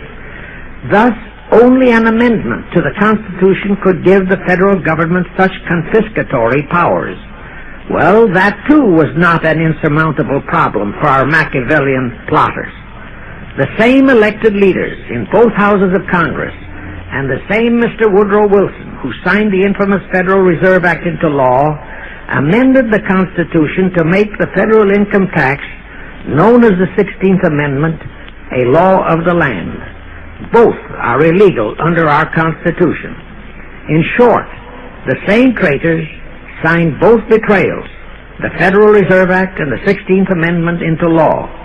However, it seems that nobody ever realized that the 16th Amendment was set up to rob, and I do mean rob, the people of their earnings via the income tax provision. The plotters didn't fully use that provision until World War II, when that great humanitarian, Franklin Roosevelt, applied a 20% withholding tax on all small wage earners and up to 90% on higher incomes. Oh, of course, he faithfully promised that it would be only for the duration of the war. But what was a promise to such a charlatan who in 1940, when he was running for his third term, kept proclaiming, "I say again and again and again that I will never send American boys to fight on foreign soil." Remember? He was proclaiming that even as he was already preparing to plunge us into World War II by enticing the Japanese into that sneak attack on Pearl Harbor to furnish him with his excuse. And before I forget, let me remind you that another charlatan named Woodrow Wilson used exactly that same campaign slogan in 1916. His slogan was, "Re-elect the man who will keep your sons out of the war." Exactly the same formula, exactly the same promises. But wait, as Al Jolson used to say, you ain't heard nothing yet. That 16th Amendment income tax trap was intended to confiscate, rob, the earnings only of the common herd, you and me. It was not intended to even touch the huge incomes of the Illuminati gang, the Rockefellers, the Carnegies, the Lehmans, and all the other conspirators. So together with that 16th Amendment, they created what they called the tax-free foundations. That would enable the conspirators to transform their huge wealth into such so-called foundations and avoid payment of virtually all income taxes. The excuse for it was that the earnings of those tax-free foundations would be devoted to humanitarian philanthropy. So we now have the several Rockefeller Foundations, the Carnegie Endowment Fund, the Ford Foundation, the Mellon Foundation, and hundreds of similar tax-free foundations. And what kind of philanthropy do these foundations support? Well, they finance all the civil rights groups that are creating all the chaos and rioting all over the country. They finance the Martin Lucifer Kings. The Ford Foundation finances the Center for the Study of Democratic Institutions, in Santa Barbara, commonly referred to as Moscow West, and which is headed by Wonderboy Hutchins, Walter Reuther, Irwin Canham, and others of that ilk. In short, the tax-free foundation financed those who are doing the job for the Illuminati Great Conspiracy. And what are the hundreds of billions of dollars they confiscate every year from the earnings of the common herd, you and me, used for? Well, for one thing, there's the foreign aid gimmick, which gave billions to Communist Tito, plus gifts of hundreds of jet planes, many of which were turned over to Castro, plus the costs of training communist pilots so that they can the better shoot down our planes, billions to Red Poland, billions to India, billions to Sukarno, billions to other enemies of the United States. That's what that treasonously railroaded 16th Amendment has done to our nation, to the American people, to you and to me, to your children and their children. Our CFR Illuminati-controlled federal government can grant tax-free status to all foundations and pro-red one-world outfits, such as the Fund for the Republic. But if you, or a patriotic pro-organization, is too outspokenly pro-American, they can terrify and intimidate you by finding a misplaced comma in your income tax report and by threatening you with penalties, fines, and even prison. Future historians will wonder how the American people could have been so naive and stupid as to have permitted such audaciously brazen acts of treason as the Federal Reserve Act and the 16th Amendment. Well, they were not naive and they were not stupid. The answer is they trusted the men they elected to safeguard our country and our people, and they just didn't have even an inkling about either betrayal until after each one had been accomplished. It was the Illuminati-controlled mass communications media that kept and is keeping our people naive and stupid and unaware of the treason being committed. Now the great question is, when will the people wake up and do to our traitors of today what George Washington and our founding fathers would have done to Benedict Arnold? Actually, Benedict Arnold was a petty traitor compared to our present traitors in Washington. Now let's go back to the events that followed the rape of our Constitution by the passage of the Federal Reserve Act and the 16th Amendment. With Wilson completely under their control, the masterminds of the Great Conspiracy put in motion their next and what they hoped would be their final steps to achieve their one-world government. The first of those steps was to be World War I. Why war? Simple. The only excuse for a one-world government is that it will supposedly ensure peace. The only thing that can make people cry for peace is war. War brings chaos, destruction, exhaustion, to winner as well as to loser. It brings economic ruin to both. Most important, it destroys the flower of the young manhood of both. To the saddened and heartbroken oldsters, the mothers and fathers, who are left with nothing but memories of their beloved sons, peace becomes worth any price, and that is the emotion upon which the conspirators depend for the success of their satanic plot. Throughout the 19th century, from 1814 to 1914, the world as a whole was at peace. Such wars as the Franco-Prussian, our own Civil War, the Russo-Japanese War, were what might be termed local disturbances that did not affect the rest of the world. All the great nations were prosperous, the peoples staunchly nationalistic and fiercely proud of their sovereignties. It was utterly unthinkable that the French and the German peoples would be willing to live under a one-world government, or the Turks and the Russians, or the Chinese and the Japanese. Even more unthinkable that a Kaiser Wilhelm, or a Franz Joseph, or a Tsar Nicholas, or any monarch, would willingly and meekly surrender his throne to a one-world government. But bear in mind that the peoples in all nations are the real power, and only one thing, war, could make the peoples yearn and clamor for a peace-ensuring one-world government. But it would have to be a frightful and horribly devastating war. It could not be just a local disturbing war between just two nations. It would have to be a world war. No major nation must be left untouched by the horrors and devastation of such a war. The cry for peace must be made universal. Actually, that was the format set by the Illuminati and Nathan Rothschild at the turn of the 19th century. They first maneuvered all of Europe into the Napoleonic Wars. Then the Congress in Vienna, which they, and particularly Rothschild, planned to transform into a League of Nations, which was to have been the housing for their one-world government, exactly as the present United Nations was set up to be the housing for the forthcoming, God forbid, one-world government.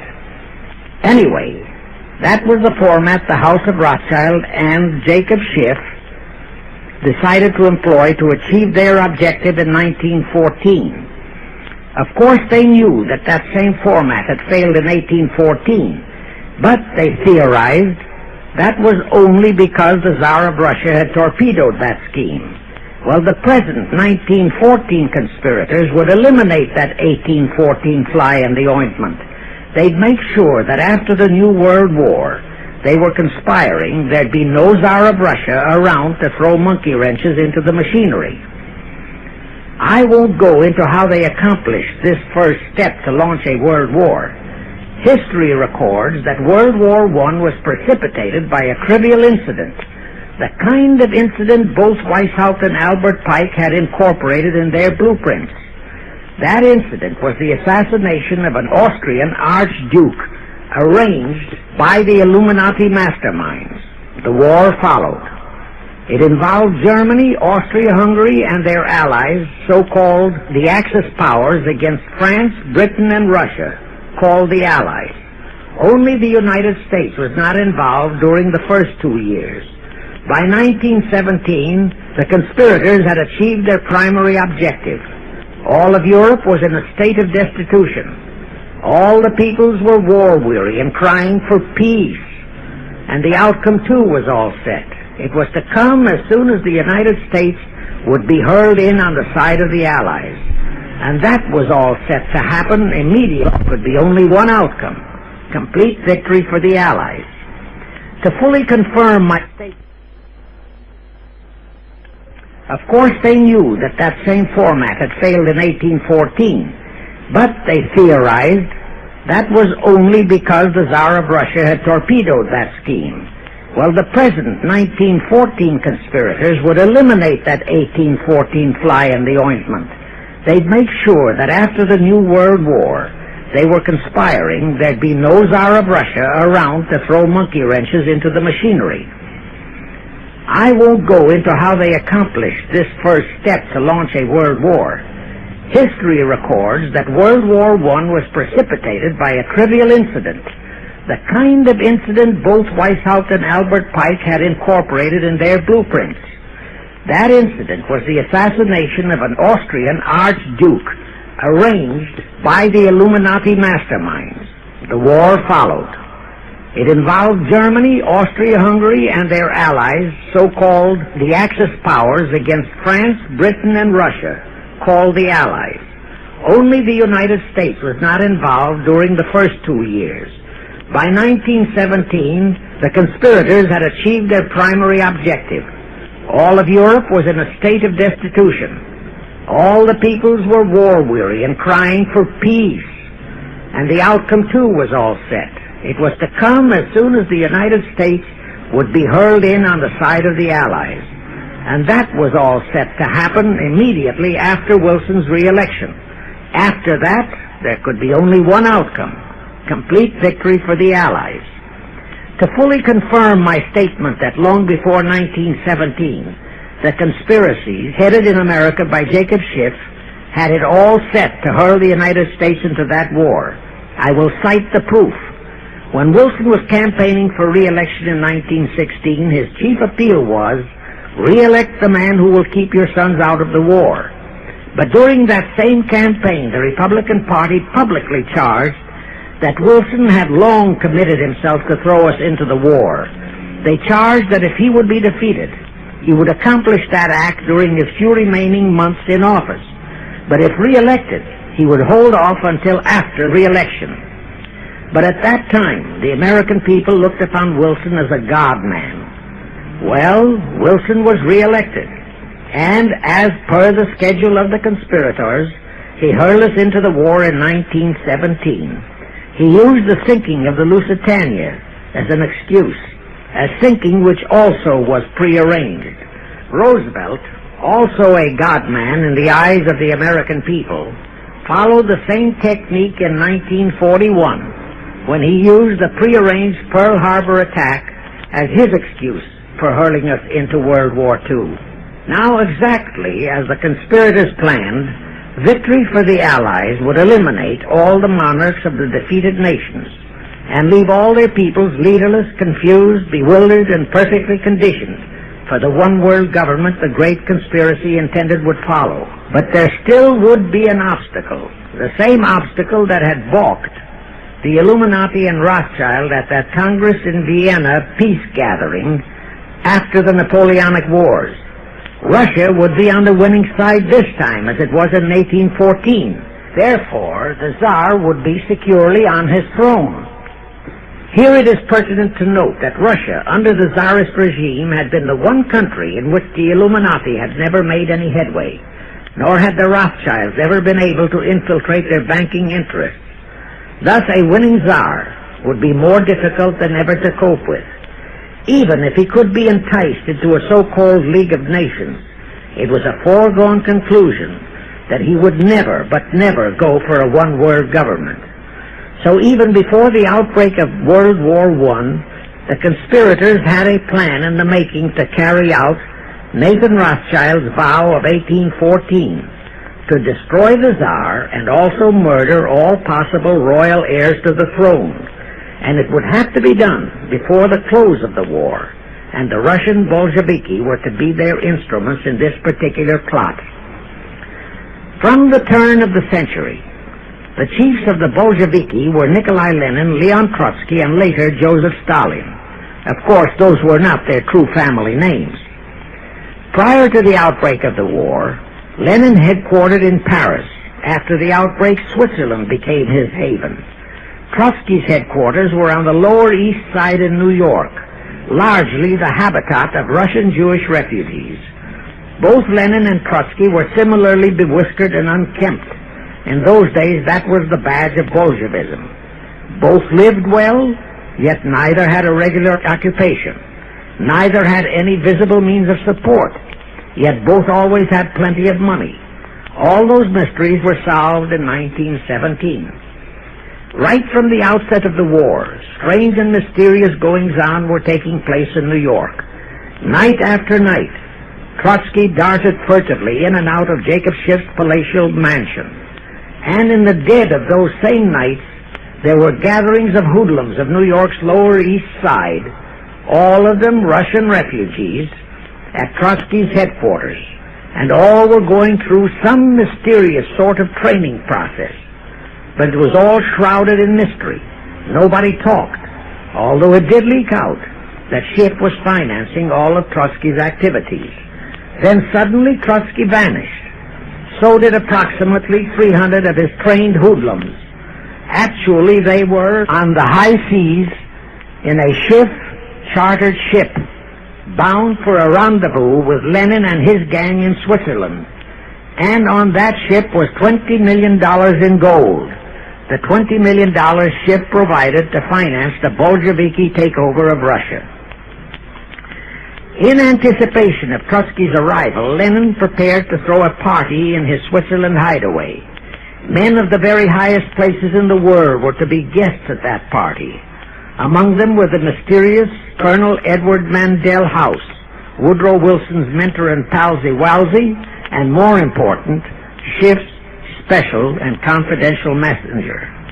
Another of the expectant guests was Warburg of the Warburg banking clan in Germany, who were financing the Kaiser, and whom the Kaiser had rewarded by making him chief of the secret police of Germany. In addition, there were the Rothschilds of London and Paris, also Litvinov, Kaganovich, Stalin, who was then head of a train and bank-robbing gang of bandits, He was known as the Jesse James of the Urals.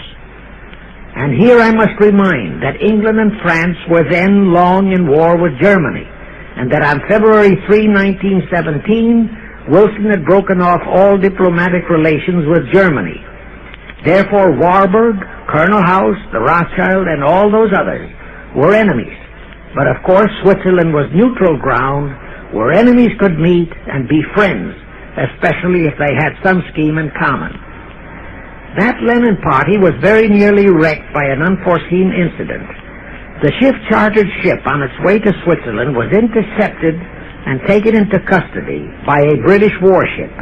But Schiff quickly rushed orders to Wilson to order the British to release the ship intact with the Trotsky hoodlums and the gold. Wilson obeyed. He warned the British that if they refused to release the ship, the United States would not enter the war in April as he had faithfully promised a year earlier. The British heeded the warning. Trotsky arrived in Switzerland, and the Lenin party went off as scheduled. But they still faced what ordinarily would have been the insurmountable obstacle of getting the Lenin-Trotsky band of terrorists across the border into Russia. Well, that's where Brother Warburg, chief of the German secret police, came in. He loaded all those thugs into sealed freight cars and made all the necessary arrangement for their secret entry into Russia. The rest is history. The revolution in Russia took place, and all members of the royal Romanov family were murdered. Now, my chief objective is to establish beyond even a remote doubt that communism, so-called, is an integral part of the Illuminati's great conspiracy for the enslavement of the entire world. That communism, so-called, is merely their weapon and bogeyman word to terrify the peoples of the whole world, and that the conquest of Russia and the creation of communism was in great part organized by Schiff and the other international bankers right in our own city of New York. A fantastic story? Yes.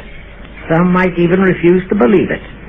Well, for the benefit of any doubting Thomas, I will prove it by reminding that just a few years ago, Charlie Knickerbocker, a Hearst newspaper columnist, published an interview with John Schiff, grandson of Jacob, in which young Schiff confirmed the entire story and named the figure old Jacob contributed, $20 million. If anybody still has even a remote doubt that the entire menace of communism was created by the masterminds of the great conspiracy right in our own city of New York, I will cite the following historical fact. All records show that when Lenin and Trotsky engineered the capture of Russia, they operated as heads of the Bolsheviki party. Now, Bolshevism is a purely Russian word.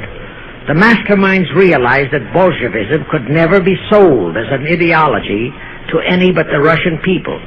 So in April 1918, Jacob Schiff dispatched Colonel House to Moscow with orders to Lenin, Trotsky, and Stalin to change the name of their regime to the Communist Party and to adopt the Karl Marx Manifesto as the constitution of the Communist Party. Lenin, Trotsky, and Stalin obeyed. And that year of 1918 was when the Communist Party and the menace of communism came into being. All this is confirmed in Webster's Collegiate Dictionary, 5th edition. In short, communism was created by the capitalists. Thus, until November 11, 1918, the entire fiendish plan of the conspirators worked perfectly.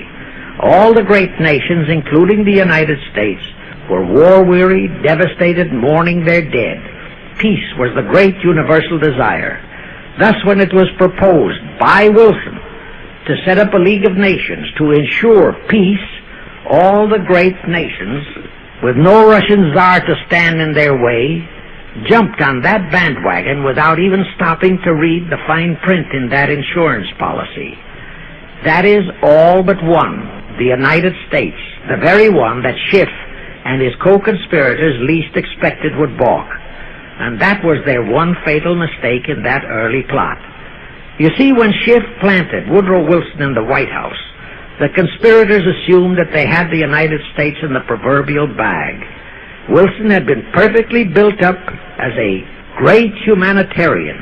He supposedly became established as a God-man with the American people. There was every reason for the conspirators to have believed that he would easily hornswoggle Congress into buying the League of Nations sight unseen, exactly as the Congress of 1945 bought the United Nations sight unseen.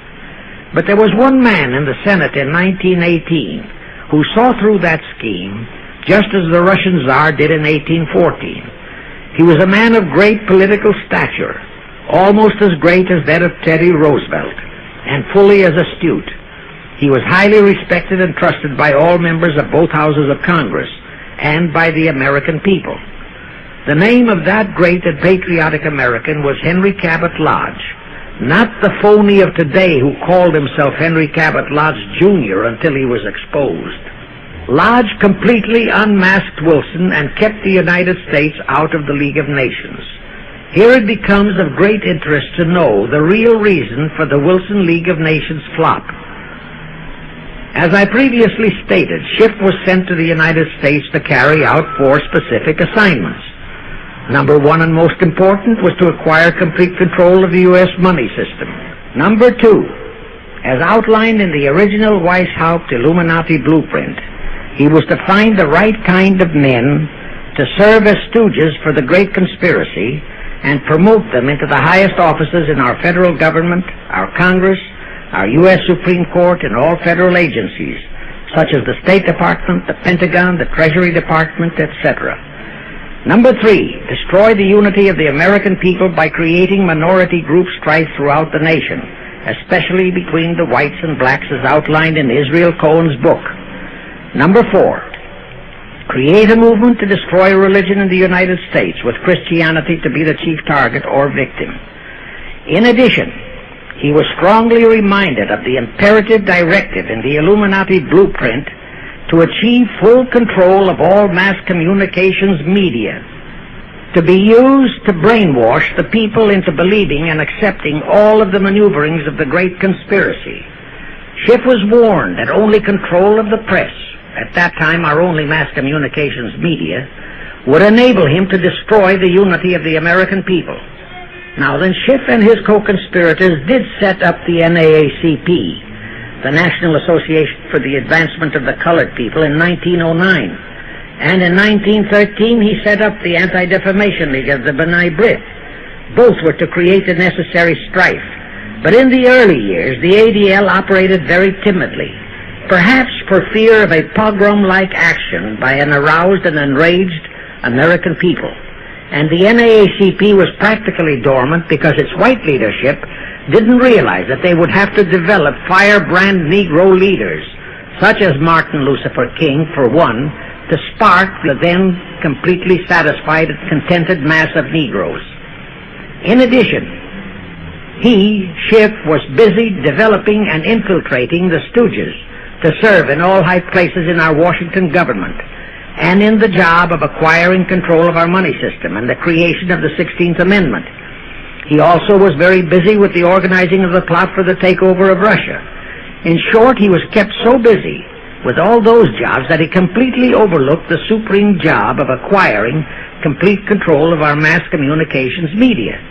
That oversight was the direct cause for Wilson's failure to lure the United States into the League of Nations, because when Wilson decided to go to the people to overcome the opposition of the Lodge-controlled Senate, despite his established but phony reputation as a great humanitarian, he found himself faced by a solidly united people and by a loyal press whose only ideology was Americanism and the American way of life. At that time, due to the ineptness and ineffectiveness of both the ADL and the NAACP, there were no organized minority groups, no Negro problems, no so-called anti-Semitic problem to sway the people's thinking. There were no lefts, there were no rights, no prejudices for crafty exploitations. Thus, Wilson's League of Nations appeals fell on deaf ears. That was the end of Woodrow Wilson. the conspirator's great humanitarian, he quickly abandoned his crusade and returned to Washington, where he shortly died an imbecile brought on by syphilis. And that was the end of the League of Nations as a corridor into one world government. Of course, that debacle was a terrible disappointment to the masterminds of the Illuminati conspiracy. But they were not discouraged. As I have previously stressed, this enemy never quits. They simply decided to reorganize and try from scratch again. By this time, Schiff was very old and slow. He knew it. He knew that the conspiracy needed a new, younger, and more active generalship. So on his orders, Colonel House and Bernard Baruch organized and set up what they called the Council on Foreign Relations, the new name under which the Illuminati would continue to function in the United States. The hierarchy, officers and directors of the CFR, is composed principally of descendants of the original Illuminati, many of whom had abandoned their old family names and acquired new Americanized names. For one example, we have Dillon, who was Secretary of Treasury of the United States, whose original name was Lepowski. Another example is Paley, head of the CBS TV channel, whose true name is Polinsky. The membership of the CFR is approximately 1,000 in number and contains the heads of virtually every industrial empire in America, such as Blau, president of the U.S. Steel Corporation, Rockefeller, king of the oil industry, Henry Ford II, and so on. And, of course, all the international bankers, also the heads of the tax-free foundations, are officers and or active CFR members. In short, all the men who provide the money and the influence to elect the CFR-chosen presidents of the United States, congressmen, senators, and who decide the appointments of our various secretaries of state, of the Treasury, of every important federal agency, are members of the CFR, and very obedient members indeed.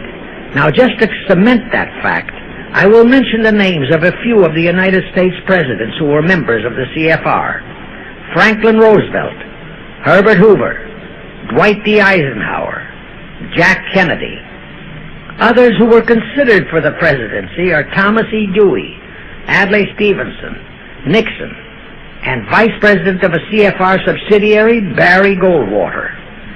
Among the important cabinet members of the various administrations, we have John Foster Dulles, Allen Dulles, Cordell Hull, John J. McCloy, Morgenthau, Clarence Dillon, Rusk, McNamara, and just to emphasize the red color of the CFR, we have as members such men as Alger Hiss, Ralph Bunche, Pazvolsky, Harry Dexter White, real name Weiss, Owen Lattimore, Philip Jeffy, etc., etc.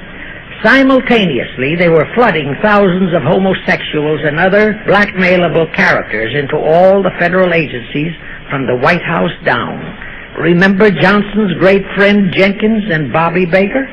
Now, there were many jobs the new CFR had to accomplish. They required much help. So their first job was to set up various subsidiaries to whom they assigned special objectives. I can't name all the subsidiaries in this recording, but the following are a few. The Foreign Policy Association, FPA, the World Affairs Council, WAC, the Business Advisory Council, BAC, the notorious ADA, Americans for Democratic Action, virtually headed by Walter Reuther, the notorious 1313 in Chicago. Barry Goldwater was, and no doubt still is, a vice president of one of the CFR subsidiaries. In addition, the CFR set up special committees in every state in the Union, to whom they assigned the various local state operations. Simultaneously, the Rothschilds set up similar CFR-like control groups in England, France, Germany, and other nations to control world conditions and cooperate with CFR to bring about another world war. But the CFR's first and foremost job was to get complete control of our mass communications media. The control of the press was assigned to Rockefeller. Thus, Henry Luce, who recently died, was financed to set up a number of national magazines, among them Life, Time, Fortune, and others, which publish USSR in America. The Rockefellers also directly or indirectly financed the Cowles Brothers Look magazine and a chain of newspapers.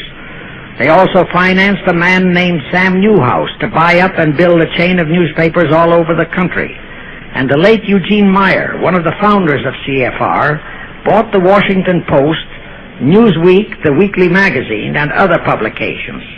At the same time, CFR began to develop and nurture a new breed of scurrilous columnists and editorial writers, such as Walter Lippmann, Drew Pearson, the Alsops, Herbert Matthews, Erwin Canham, and others of that ilk, who called themselves liberals, who proclaimed that Americanism is isolationism, that isolationism is warmongerism, that anti-communism is anti-Semitism and racism. All that took time, of course, but today our entire press, except for some local small-town papers and weeklies published by patriotic organizations, is completely controlled by CFR stooges, and thus they finally succeeded in breaking us up into a nation of quarreling, wrangling, squabbling, hating factions. Now, if you still wonder about the slanted news and outright lies you read in your paper, you have the answer.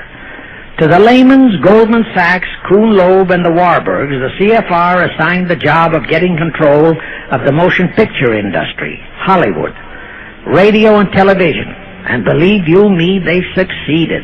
If you still wonder about the strange propaganda broadcasts by the Ed Murrows, Chet Huntley, Howard K. Smith, Eric Sevareid, Drew Pearson, and others of that ilk, you have the answer.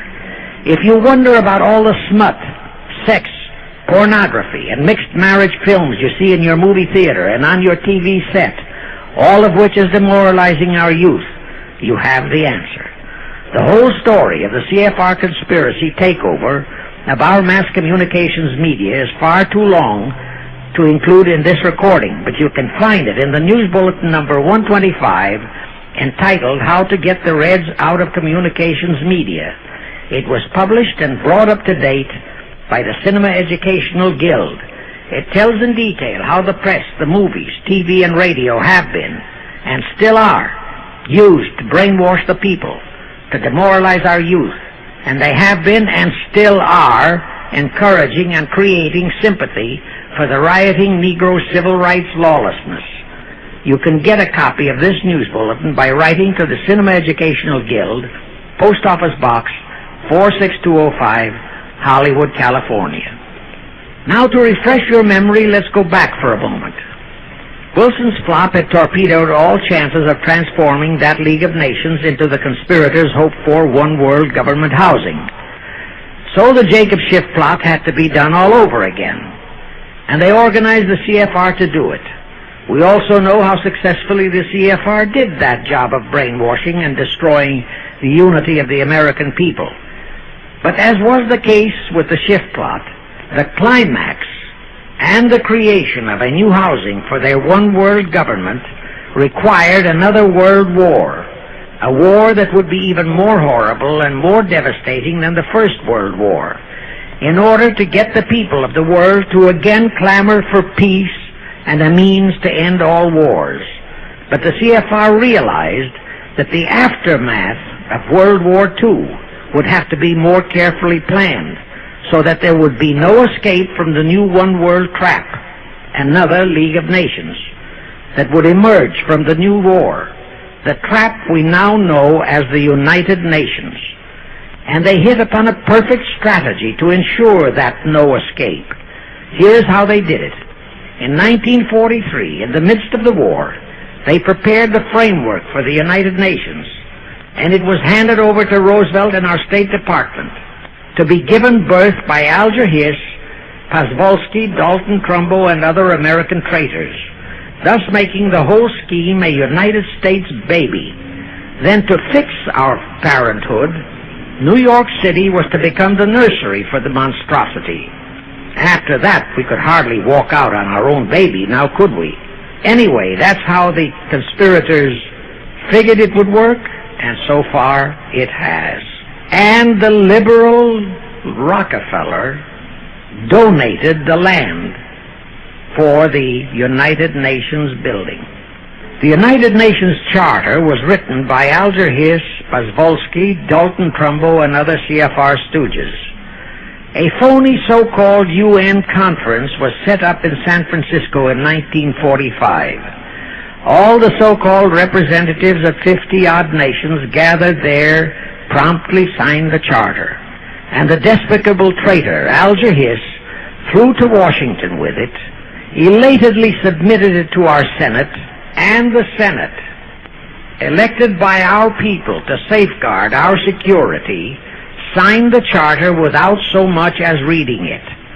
The question is, how many of our senators were even then traitorous stooges of the CFR? Anyway, it was thus that the people accepted the United Nations as a holy of holies and enabled traitor Earl Warren to virtually destroy our Constitution by basing all his traitorous decisions on the UN Charter, thus making that charter virtually our law of the land. However, for all the dirty work that had to be done to solidify the UN, the new housing of the One World plot, they still required the aid of our leaders in Washington. So now I will emphasize the fiendish cleverness of the CFR masterminds. To the vast majority of the American people, our foreign policy for many years has been a complete enigma. Most of us simply can't understand why this great nation is seemingly floundering so helplessly in the art of diplomacy. We can't understand why our leaders are seemingly so confused and bewildered in all their dealings with Moscow, France, and other nations, and with the UN. We always hear them proclaiming that in view of our overwhelming economic and military superiority, we must always lead from strength. Yet at all the summit meetings and conferences, they cringe and stammer and stutter, and so to speak, come out with their tails between their hind legs. We can't understand the foreign aid to Tito, an avowed enemy, to Poland, an avowed enemy, to all the avowed communist nations. We can't understand why the expenditure of hundreds of billions of dollars has failed to slow down, let alone stop, the march of communism. We are perplexed by the seeming ineptness of the State Department, the Defense Department, the CIA, the USIA, of all our federal agencies. Again and again and again we have been startled, shocked, bewildered, and horrified by their mistakes in Berlin, in Korea, in Laos, in Katanga, in Cuba, in Vietnam. Mistakes that always favor the enemy, never the United States. Under the law of averages, they should have made at least one or two mistakes in our favor, but they never did. What's the answer? The answer is the CFR and the parts played by their subsidiaries and stooges in Washington. Thus we know that complete control of our foreign relation policy is the key to the success of the entire Illuminati One World plot. Here's the further proof. Earlier I fully established that Schiff and his gang had financed the Lenin-Trotsky-Stalin takeover of Russia and fashioned its communist regime into becoming their chief instrument to keep the world in turmoil and to finally terrorize all of us into seeking peace in a UN One World government. But the conspirators knew that the Moscow gang could not become such an instrument until and unless the whole world would accept the communist regime as the legitimate, de jure government of Russia. Only one thing could accomplish that: recognition by the United States. The conspirators figured that the whole world would follow our lead, and that's when the Wilson flop very nearly wrecked the entire plot. Throughout the following 3 Republican administrations, the CFR pulled every trick in their bag to induce Harding, Coolidge, and Hoover to grant that recognition, but all 3 refused. As a result, in the late 1920s, the Stalin regime was in dire straits. Despite all purges and secret police controls, the Russian people were growing more and more restive. It is a matter of record, admitted by Litvinov, that during 1931 and 1932, Stalin and his whole gang were always packed and ready for instant flight. Then in November 1932, the conspirators achieved their greatest coup. They landed Franklin Roosevelt in the White House. Crafty, unscrupulous, utterly without conscience, that charlatan traitor turned the trick for them. Without even asking consent of Congress, he unlawfully proclaimed recognition for the Stalin regime. That did it. And exactly as the conspirators figured, the whole world did follow our lead. Automatically, that squelched the previously growing resistance movement of the Russian people. That automatically launched the greatest menace the civilized world has ever known. The rest is too well known to need repeating. We know how Roosevelt and his traitorous State Department kept building up the communist menace right here in our own country, and thus throughout the world. We know how he perpetrated that Pearl Harbor atrocity for his excuse to hurl us into World War II. We know all about his secret meetings with Stalin at Yalta and how he, with Eisenhower's help, delivered the Balkans and Berlin to Moscow. And last, but by no means least, we know that 20th century Benedict Arnold not only dragged us into that new corridor, the United Nations, into one world government, but actually schemed all the arrangements to plant it within our country. In short, the day that Roosevelt entered the White House, the CFR conspirators regained full control of our foreign relations machinery and firmly established the United Nations as the housing for the Illuminati one world government. I wish to stress one other very vital point. That Wilson League of Nations flop brought Schiff and his gang to the realization that control of just the Democratic Party was not enough. True, they could create a crisis during the Republican administration, as they did in 1929 with their Federal Reserve manufactured crash and depression, which would bring another Democrat stooge back into the White House. But they realized that a 4-year disruption in their control of our foreign relation policies could play havoc with the progress of their conspiracy. It could even break up their entire strategy, as it almost did before Roosevelt saved it with his recognition of the Stalin regime. Thereupon, after that Wilson debacle, they began to formulate plans to achieve control of both of our national parties. But that posed a problem for them. Manpower. Stooges in the Republican Party also added manpower for the Democratic Party, because control of just the man in the White House would not be enough. They'd have to provide that man with trained stooges for his entire cabinet, men to head the State Department, the Treasury Department, the Pentagon, the CIA, the USIA, etc. In short, every member of the various cabinets would have to be a chosen tool of the CFR, such as Rusk and McNamara. Also all undersecretaries and assistant secretaries. That would give the conspirators absolute control of all our policies, both domestic and, most important, foreign. That course of action would require a reserve pool of trained stooges, instantaneously ready for administrative changes and for all other exigencies. All such stooges would of necessity have to be men of national reputation, high in the esteem of the people, but they would have to be men without honor, without scruple, without conscience, men who would be vulnerable to blackmail. It is needless for me to stress how well the CFR succeeded. The immortal Joe McCarthy fully revealed that there are thousands of such security risks in all federal agencies.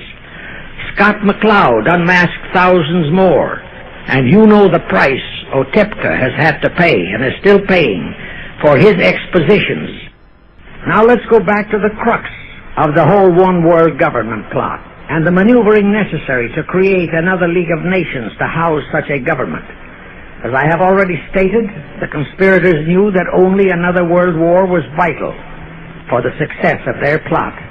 It would have to be such a horrifying world war that the peoples of the world would cry out for the creation of some kind of a world organization that could assure everlasting peace. But how could such a war be brought about? All the European nations were at peace. None had any quarrels with their neighboring nations. And certainly their tools in Moscow wouldn't dare to start a war. Even Stalin realized that it would mean the overthrow of his regime unless so-called patriotism would weld the Russian people behind him. But the conspirators had to have a war.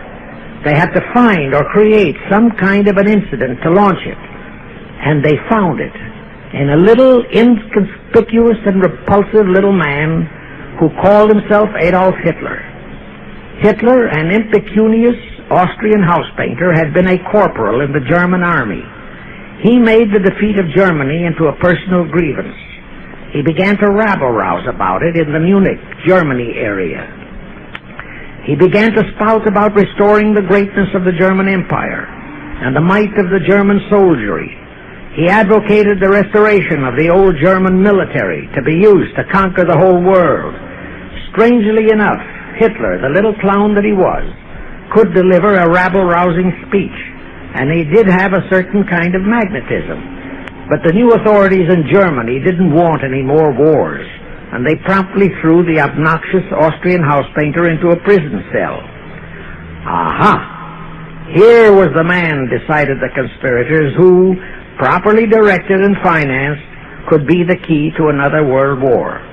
So while he was in prison, they had Rudolf Hess and Goering write a book which they titled Mein Kampf and attributed the authorship to Hitler, exactly as Litvinov wrote Mission to Moscow and attributed the authorship to Joseph Davies, then our ambassador to Russia and a stooge of the CFR.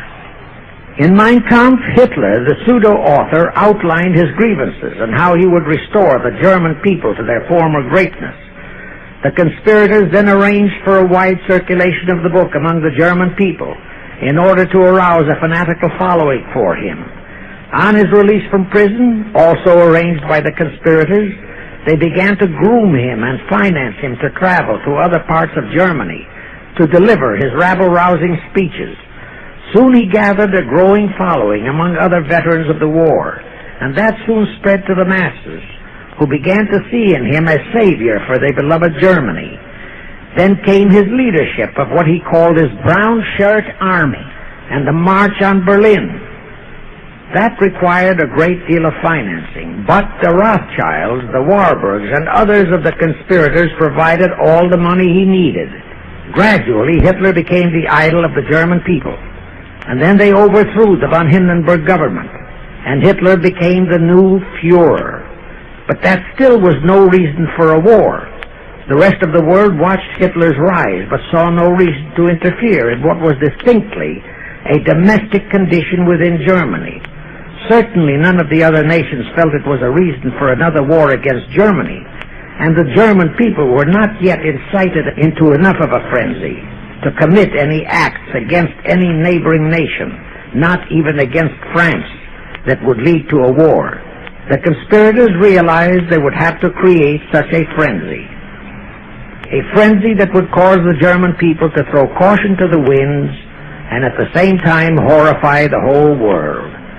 And incidentally, Mein Kampf was actually a follow-up of Karl Marx's book, A World Without Jews. The conspirators suddenly remembered how the Schiff-Rothschild gang had engineered the pogroms in Russia, which slaughtered many, many thousands of Jews and created a worldwide hatred for Russia. And they decided to use that same unconscionable trick to inflame the new Hitler-led German people into a murderous hatred of the Jews. Now it is true that the German people never had any particular affection for the Jews, but neither did they have an ingrained hatred for them. Such a hatred would have to be manufactured, so Hitler was used to create it. This idea more than appealed to Hitler. He saw in it the grisly gimmick to make him the God-man of the German people. Thus, craftily inspired and coached by his financial advisors, the Warburgs, Rothschilds, and all the Illuminati masterminds, he blamed the Jews for the hated Versailles Treaty and for the financial ruination that followed the war. The rest is history. We know all about the Hitler concentration camps and the incineration of hundreds of thousands of Jews, not the 6 million, nor even the 600,000 claimed by the conspirators, but it was enough. And here let me reiterate how little the internationalist bankers the Rothschilds, Schiffs, Lehmans, Warburgs, Baruchs, care about their racial brethren who were the victims of their nefarious schemes. In their eyes, the slaughter of the several 100,000 innocent Jews by Hitler didn't bother them at all. They considered it a necessary sacrifice to further their Illuminati one-world plot, just as the slaughter of the many millions in the wars that followed was a similar necessary sacrifice. And here is another grisly detail about those concentration camps. Many of the Hitler soldier executioners in those camps had previously been sent to Russia to acquire their arts of torture and brutalization so as to emphasize the horrors of the atrocities. All this created a new worldwide hatred for the German people, but it still did not provide a cause for war. Thereupon Hitler was incited to demand the Sudetenland. You remember how Chamberlain and the then diplomats of Czechoslovakia and France surrendered to that demand. That led to further Hitlerian demands for territories in Poland and in the French Tsar territories. Those demands were rejected. Then came his pact with Stalin. Hitler had been screaming hatred against communism. Oh, how he ranted against communism. But actually, Nazism was nothing but socialism. And communism is, in fact, socialism. But Hitler disregarded all that. He entered into a pact with Stalin to attack and divide Poland between them. While Stalin marched into one part of Poland, for which he was never blamed, the Illuminati mastermind saw to that. Hitler launched a blitzkrieg on Poland from his side. The conspirators finally had their new world war. And what a horrible war it was. And in 1945, the conspirators finally achieved the United Nations, their new housing for their one-world government. And truly amazing, all of the American people hailed this foul outfit as a holy of holies. Even after all the true facts about how the UN was created were revealed, the American people continued to worship that evil outfit. Even after Alger Hiss was unmasked as a Soviet spy and traitor, the American people continued to believe in the UN. Even after I had publicly revealed the secret agreement between Hiss and Molotov, that a Russian would always be the head of the military secretariat, and by that token, the real master of the UN, most of the American people continued to believe that the UN could do no wrong. Even after Trygve Lie, the first Secretary General of the UN, confirmed that Hiss-Molotov secret agreement in his book, For the Cause of Peace, the vast majority of our people refused to lose faith in the UN. Even after the truth about the Korean War was revealed, how the Russian General Vasiliev, head of that UN military secretariat, was given a leave of absence by the UN so that he could take command of the North Koreans and Red Chinese who were fighting the so-called UN police action under our own General MacArthur, who by orders of the UN was fired by the pusillanimous Truman in order to prevent his winning that war. Our people still believed in the UN, despite our 150,000 sons who were murdered and maimed in that war. The people continued to regard the UN as a sure means for peace, even after it was revealed in 1951 that the UN, using our own American soldiers under UN command and the UN flag, in collusion with our traitorous State Department and the Pentagon, had been invading many small cities in California and Texas in order to perfect their plan for the complete takeover of our country. Most of our people brushed it off and continued their belief that the UN is a holy of holies. Do you know that the UN Charter was written by traitor Alger Hiss, Molotov, and Vyshinsky? That Hiss and Molotov had made that secret agreement that the military chief of the UN was always to be a Russian appointed by Moscow? Do you know that at their secret meetings at Yalta, Roosevelt and Stalin, at the behest of the Illuminati operating as the CFR, decided that the UN must be placed on American soil. Do you know that most of the UN Charter was copied intact, word for word, from the Marx Manifesto and Russia's so-called Constitution? Do you know that the only two senators who voted against the UN so-called treaty were the only two senators who had read it? Do you know that since the UN was founded, communist enslavement has grown from 250 million to 1 billion?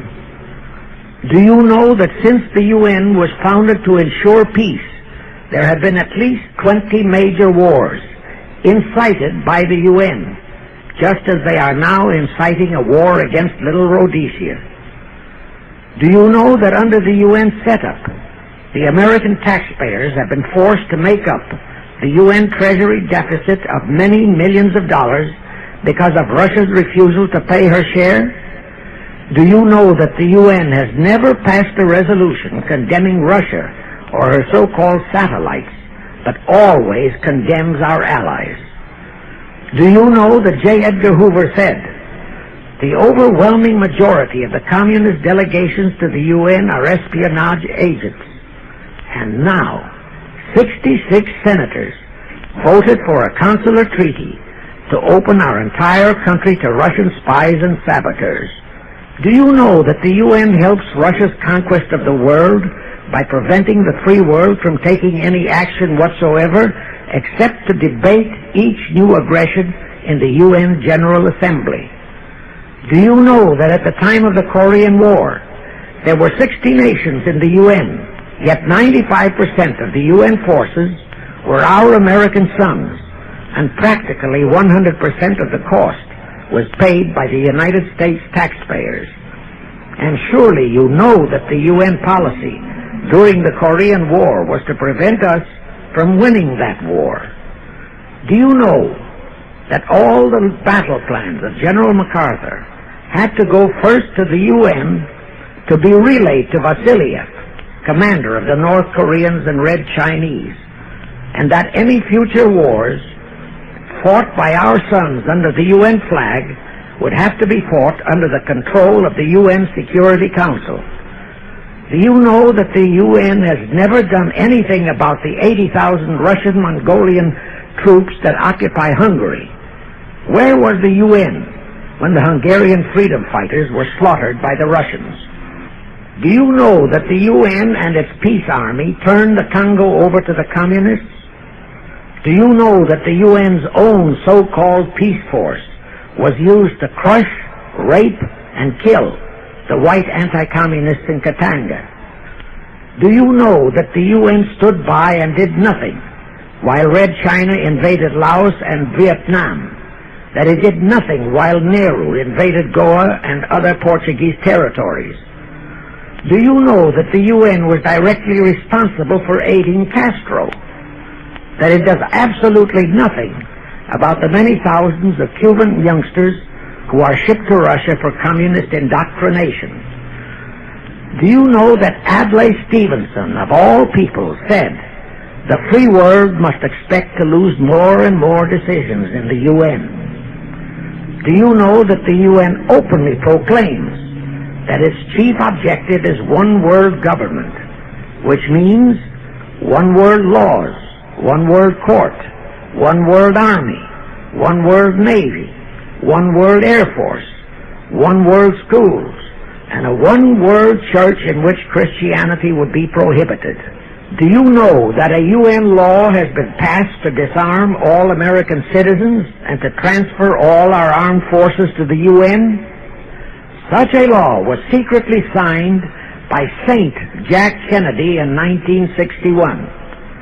Do you realize how that fits in with Article 47, Paragraph 3 of the UN Charter, which states, I quote, "The Military Staff Committee of the UN shall be responsible through the Security Council for the strategic direction of all armed forces placed at the disposal of the Security Council," unquote.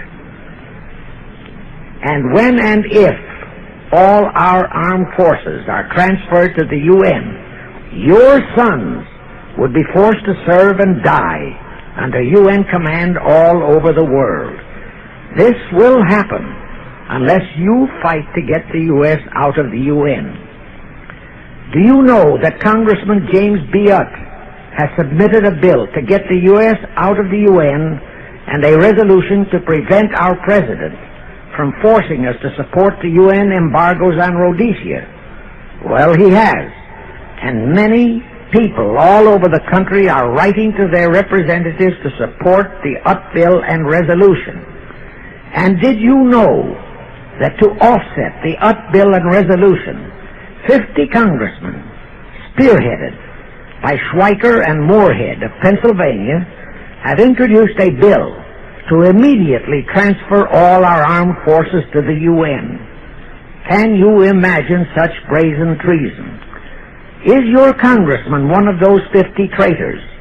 Find out and take immediate action against him and help Congressman Utt. Now, do you know that the National Council of Churches passed a resolution in San Francisco which states that the United States will soon have to subordinate its will to that of the UN, and that all American citizens must be prepared to accept it? Is your church a member of the National Council of Churches?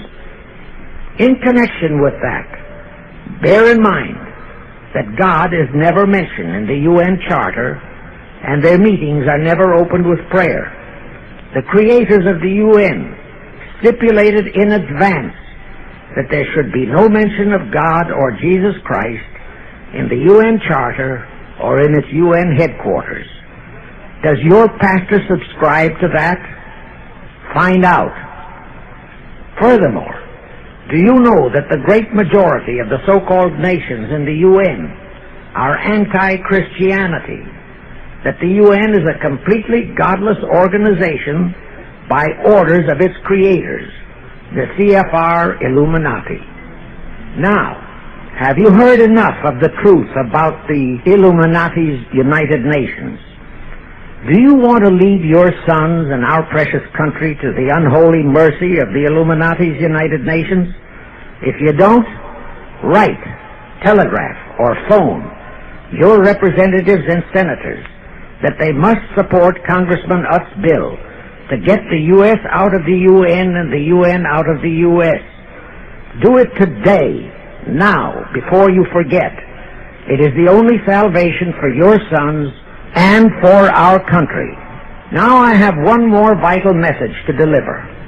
As I told you, one of the 4 specific assignments Rothschild gave Jacob Schiff was to create a movement to destroy religion in the United States, with Christianity to be the chief target.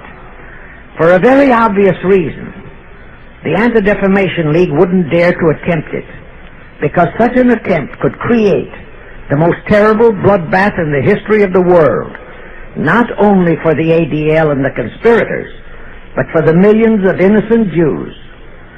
Schiff turned that job over to Rockefeller for another specific reason.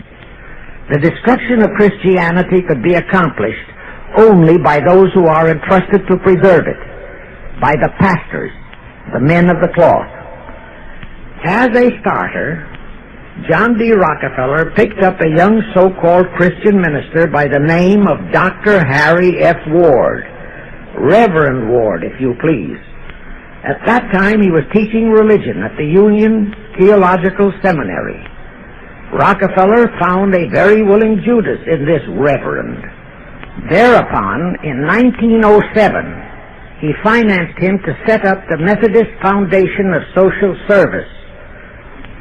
And Ward's job was to teach bright young men to become so-called ministers of Christ and to place them as pastors of churches.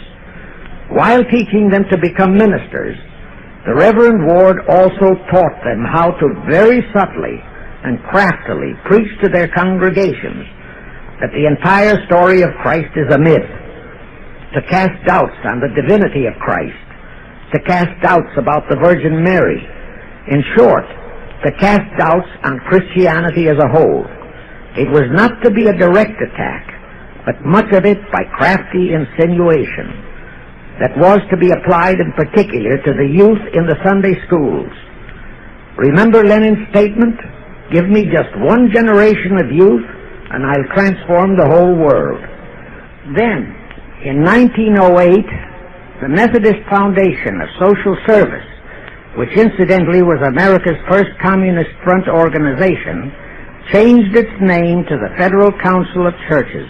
By 1950, the Federal Council of Churches was becoming very suspect. So in 1950, they changed the name to the National Council of Churches. Do I have to tell you more about how this National Council of Churches is deliberately destroying faith in Christianity? I don't think so. But this I will tell you. If you are a member of any congregation whose pastor and church are members of this Judas organization, your contributions are helping the Illuminati's plot to destroy religion and your faith in God and Jesus Christ. Thus you are deliberately delivering your children to be indoctrinated with disbelief in God and church, and which can easily transform them into atheists. Find out immediately if your church is a member of the National Council of Churches, and for the love of God and your children, if it is, withdraw from it at once. However, let me warn you, that same destroy religion process has been infiltrated into other denominations. If you have seen the Negro March on Selma and other such demonstrations, you have seen how the Negro mobs are led and encouraged by ministers and even Catholic priests and nuns who march along with them. As a matter of fact, the Mormon Church is about the only one I know of that is clean of that kind of Judas infiltration. But of course, there are many individual churches and pastors who are honest and sincere. Find one such for yourself and for your children. Incidentally, this same Reverend Harry F. Ward was also one of the founders of the American Civil Liberties Union, a notorious pro-communist organization. He was the actual head of it from 1920 to 1940. He also was a co-founder of the American League Against War and Fascism, which, under Browder, became the Communist Party of the United States. In short, Ward's entire background reeked of communism, and he was identified as a member of the Communist Party. He died a vicious traitor to both his church and country. And this was the man, old John D. Rockefeller, picked and financed to destroy America's Christian religion, in accordance with the orders given to Schiff by the Rothschilds. In conclusion, I have this to say.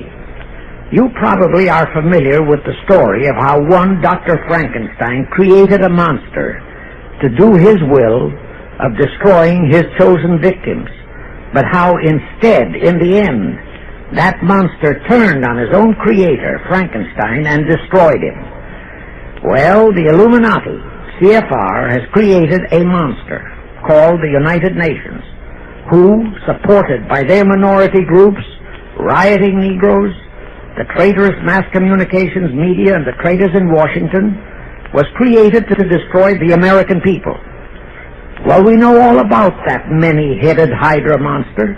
We know the names of those who created that monster. We know all their names. And I predict that one fine day the American people will come fully awake and cause that very monster to destroy its creator. True, the majority of our people are still being brainwashed, deceived, and deluded by our traitorous press, TV, and radio, and by our traitors in Washington. But surely, by now, enough is known about the UN to stamp that outfit as a deadly, poisonous rattlesnake in our midst. My only wonder is what it will take to awaken and arouse our people to the full truth. Perhaps this record will do it. 100,000 or 1 million copies of this record can do it. I pray to God it will. And I pray to Him to inspire you, all of you, to spread this story via this record to all loyal Americans in your community,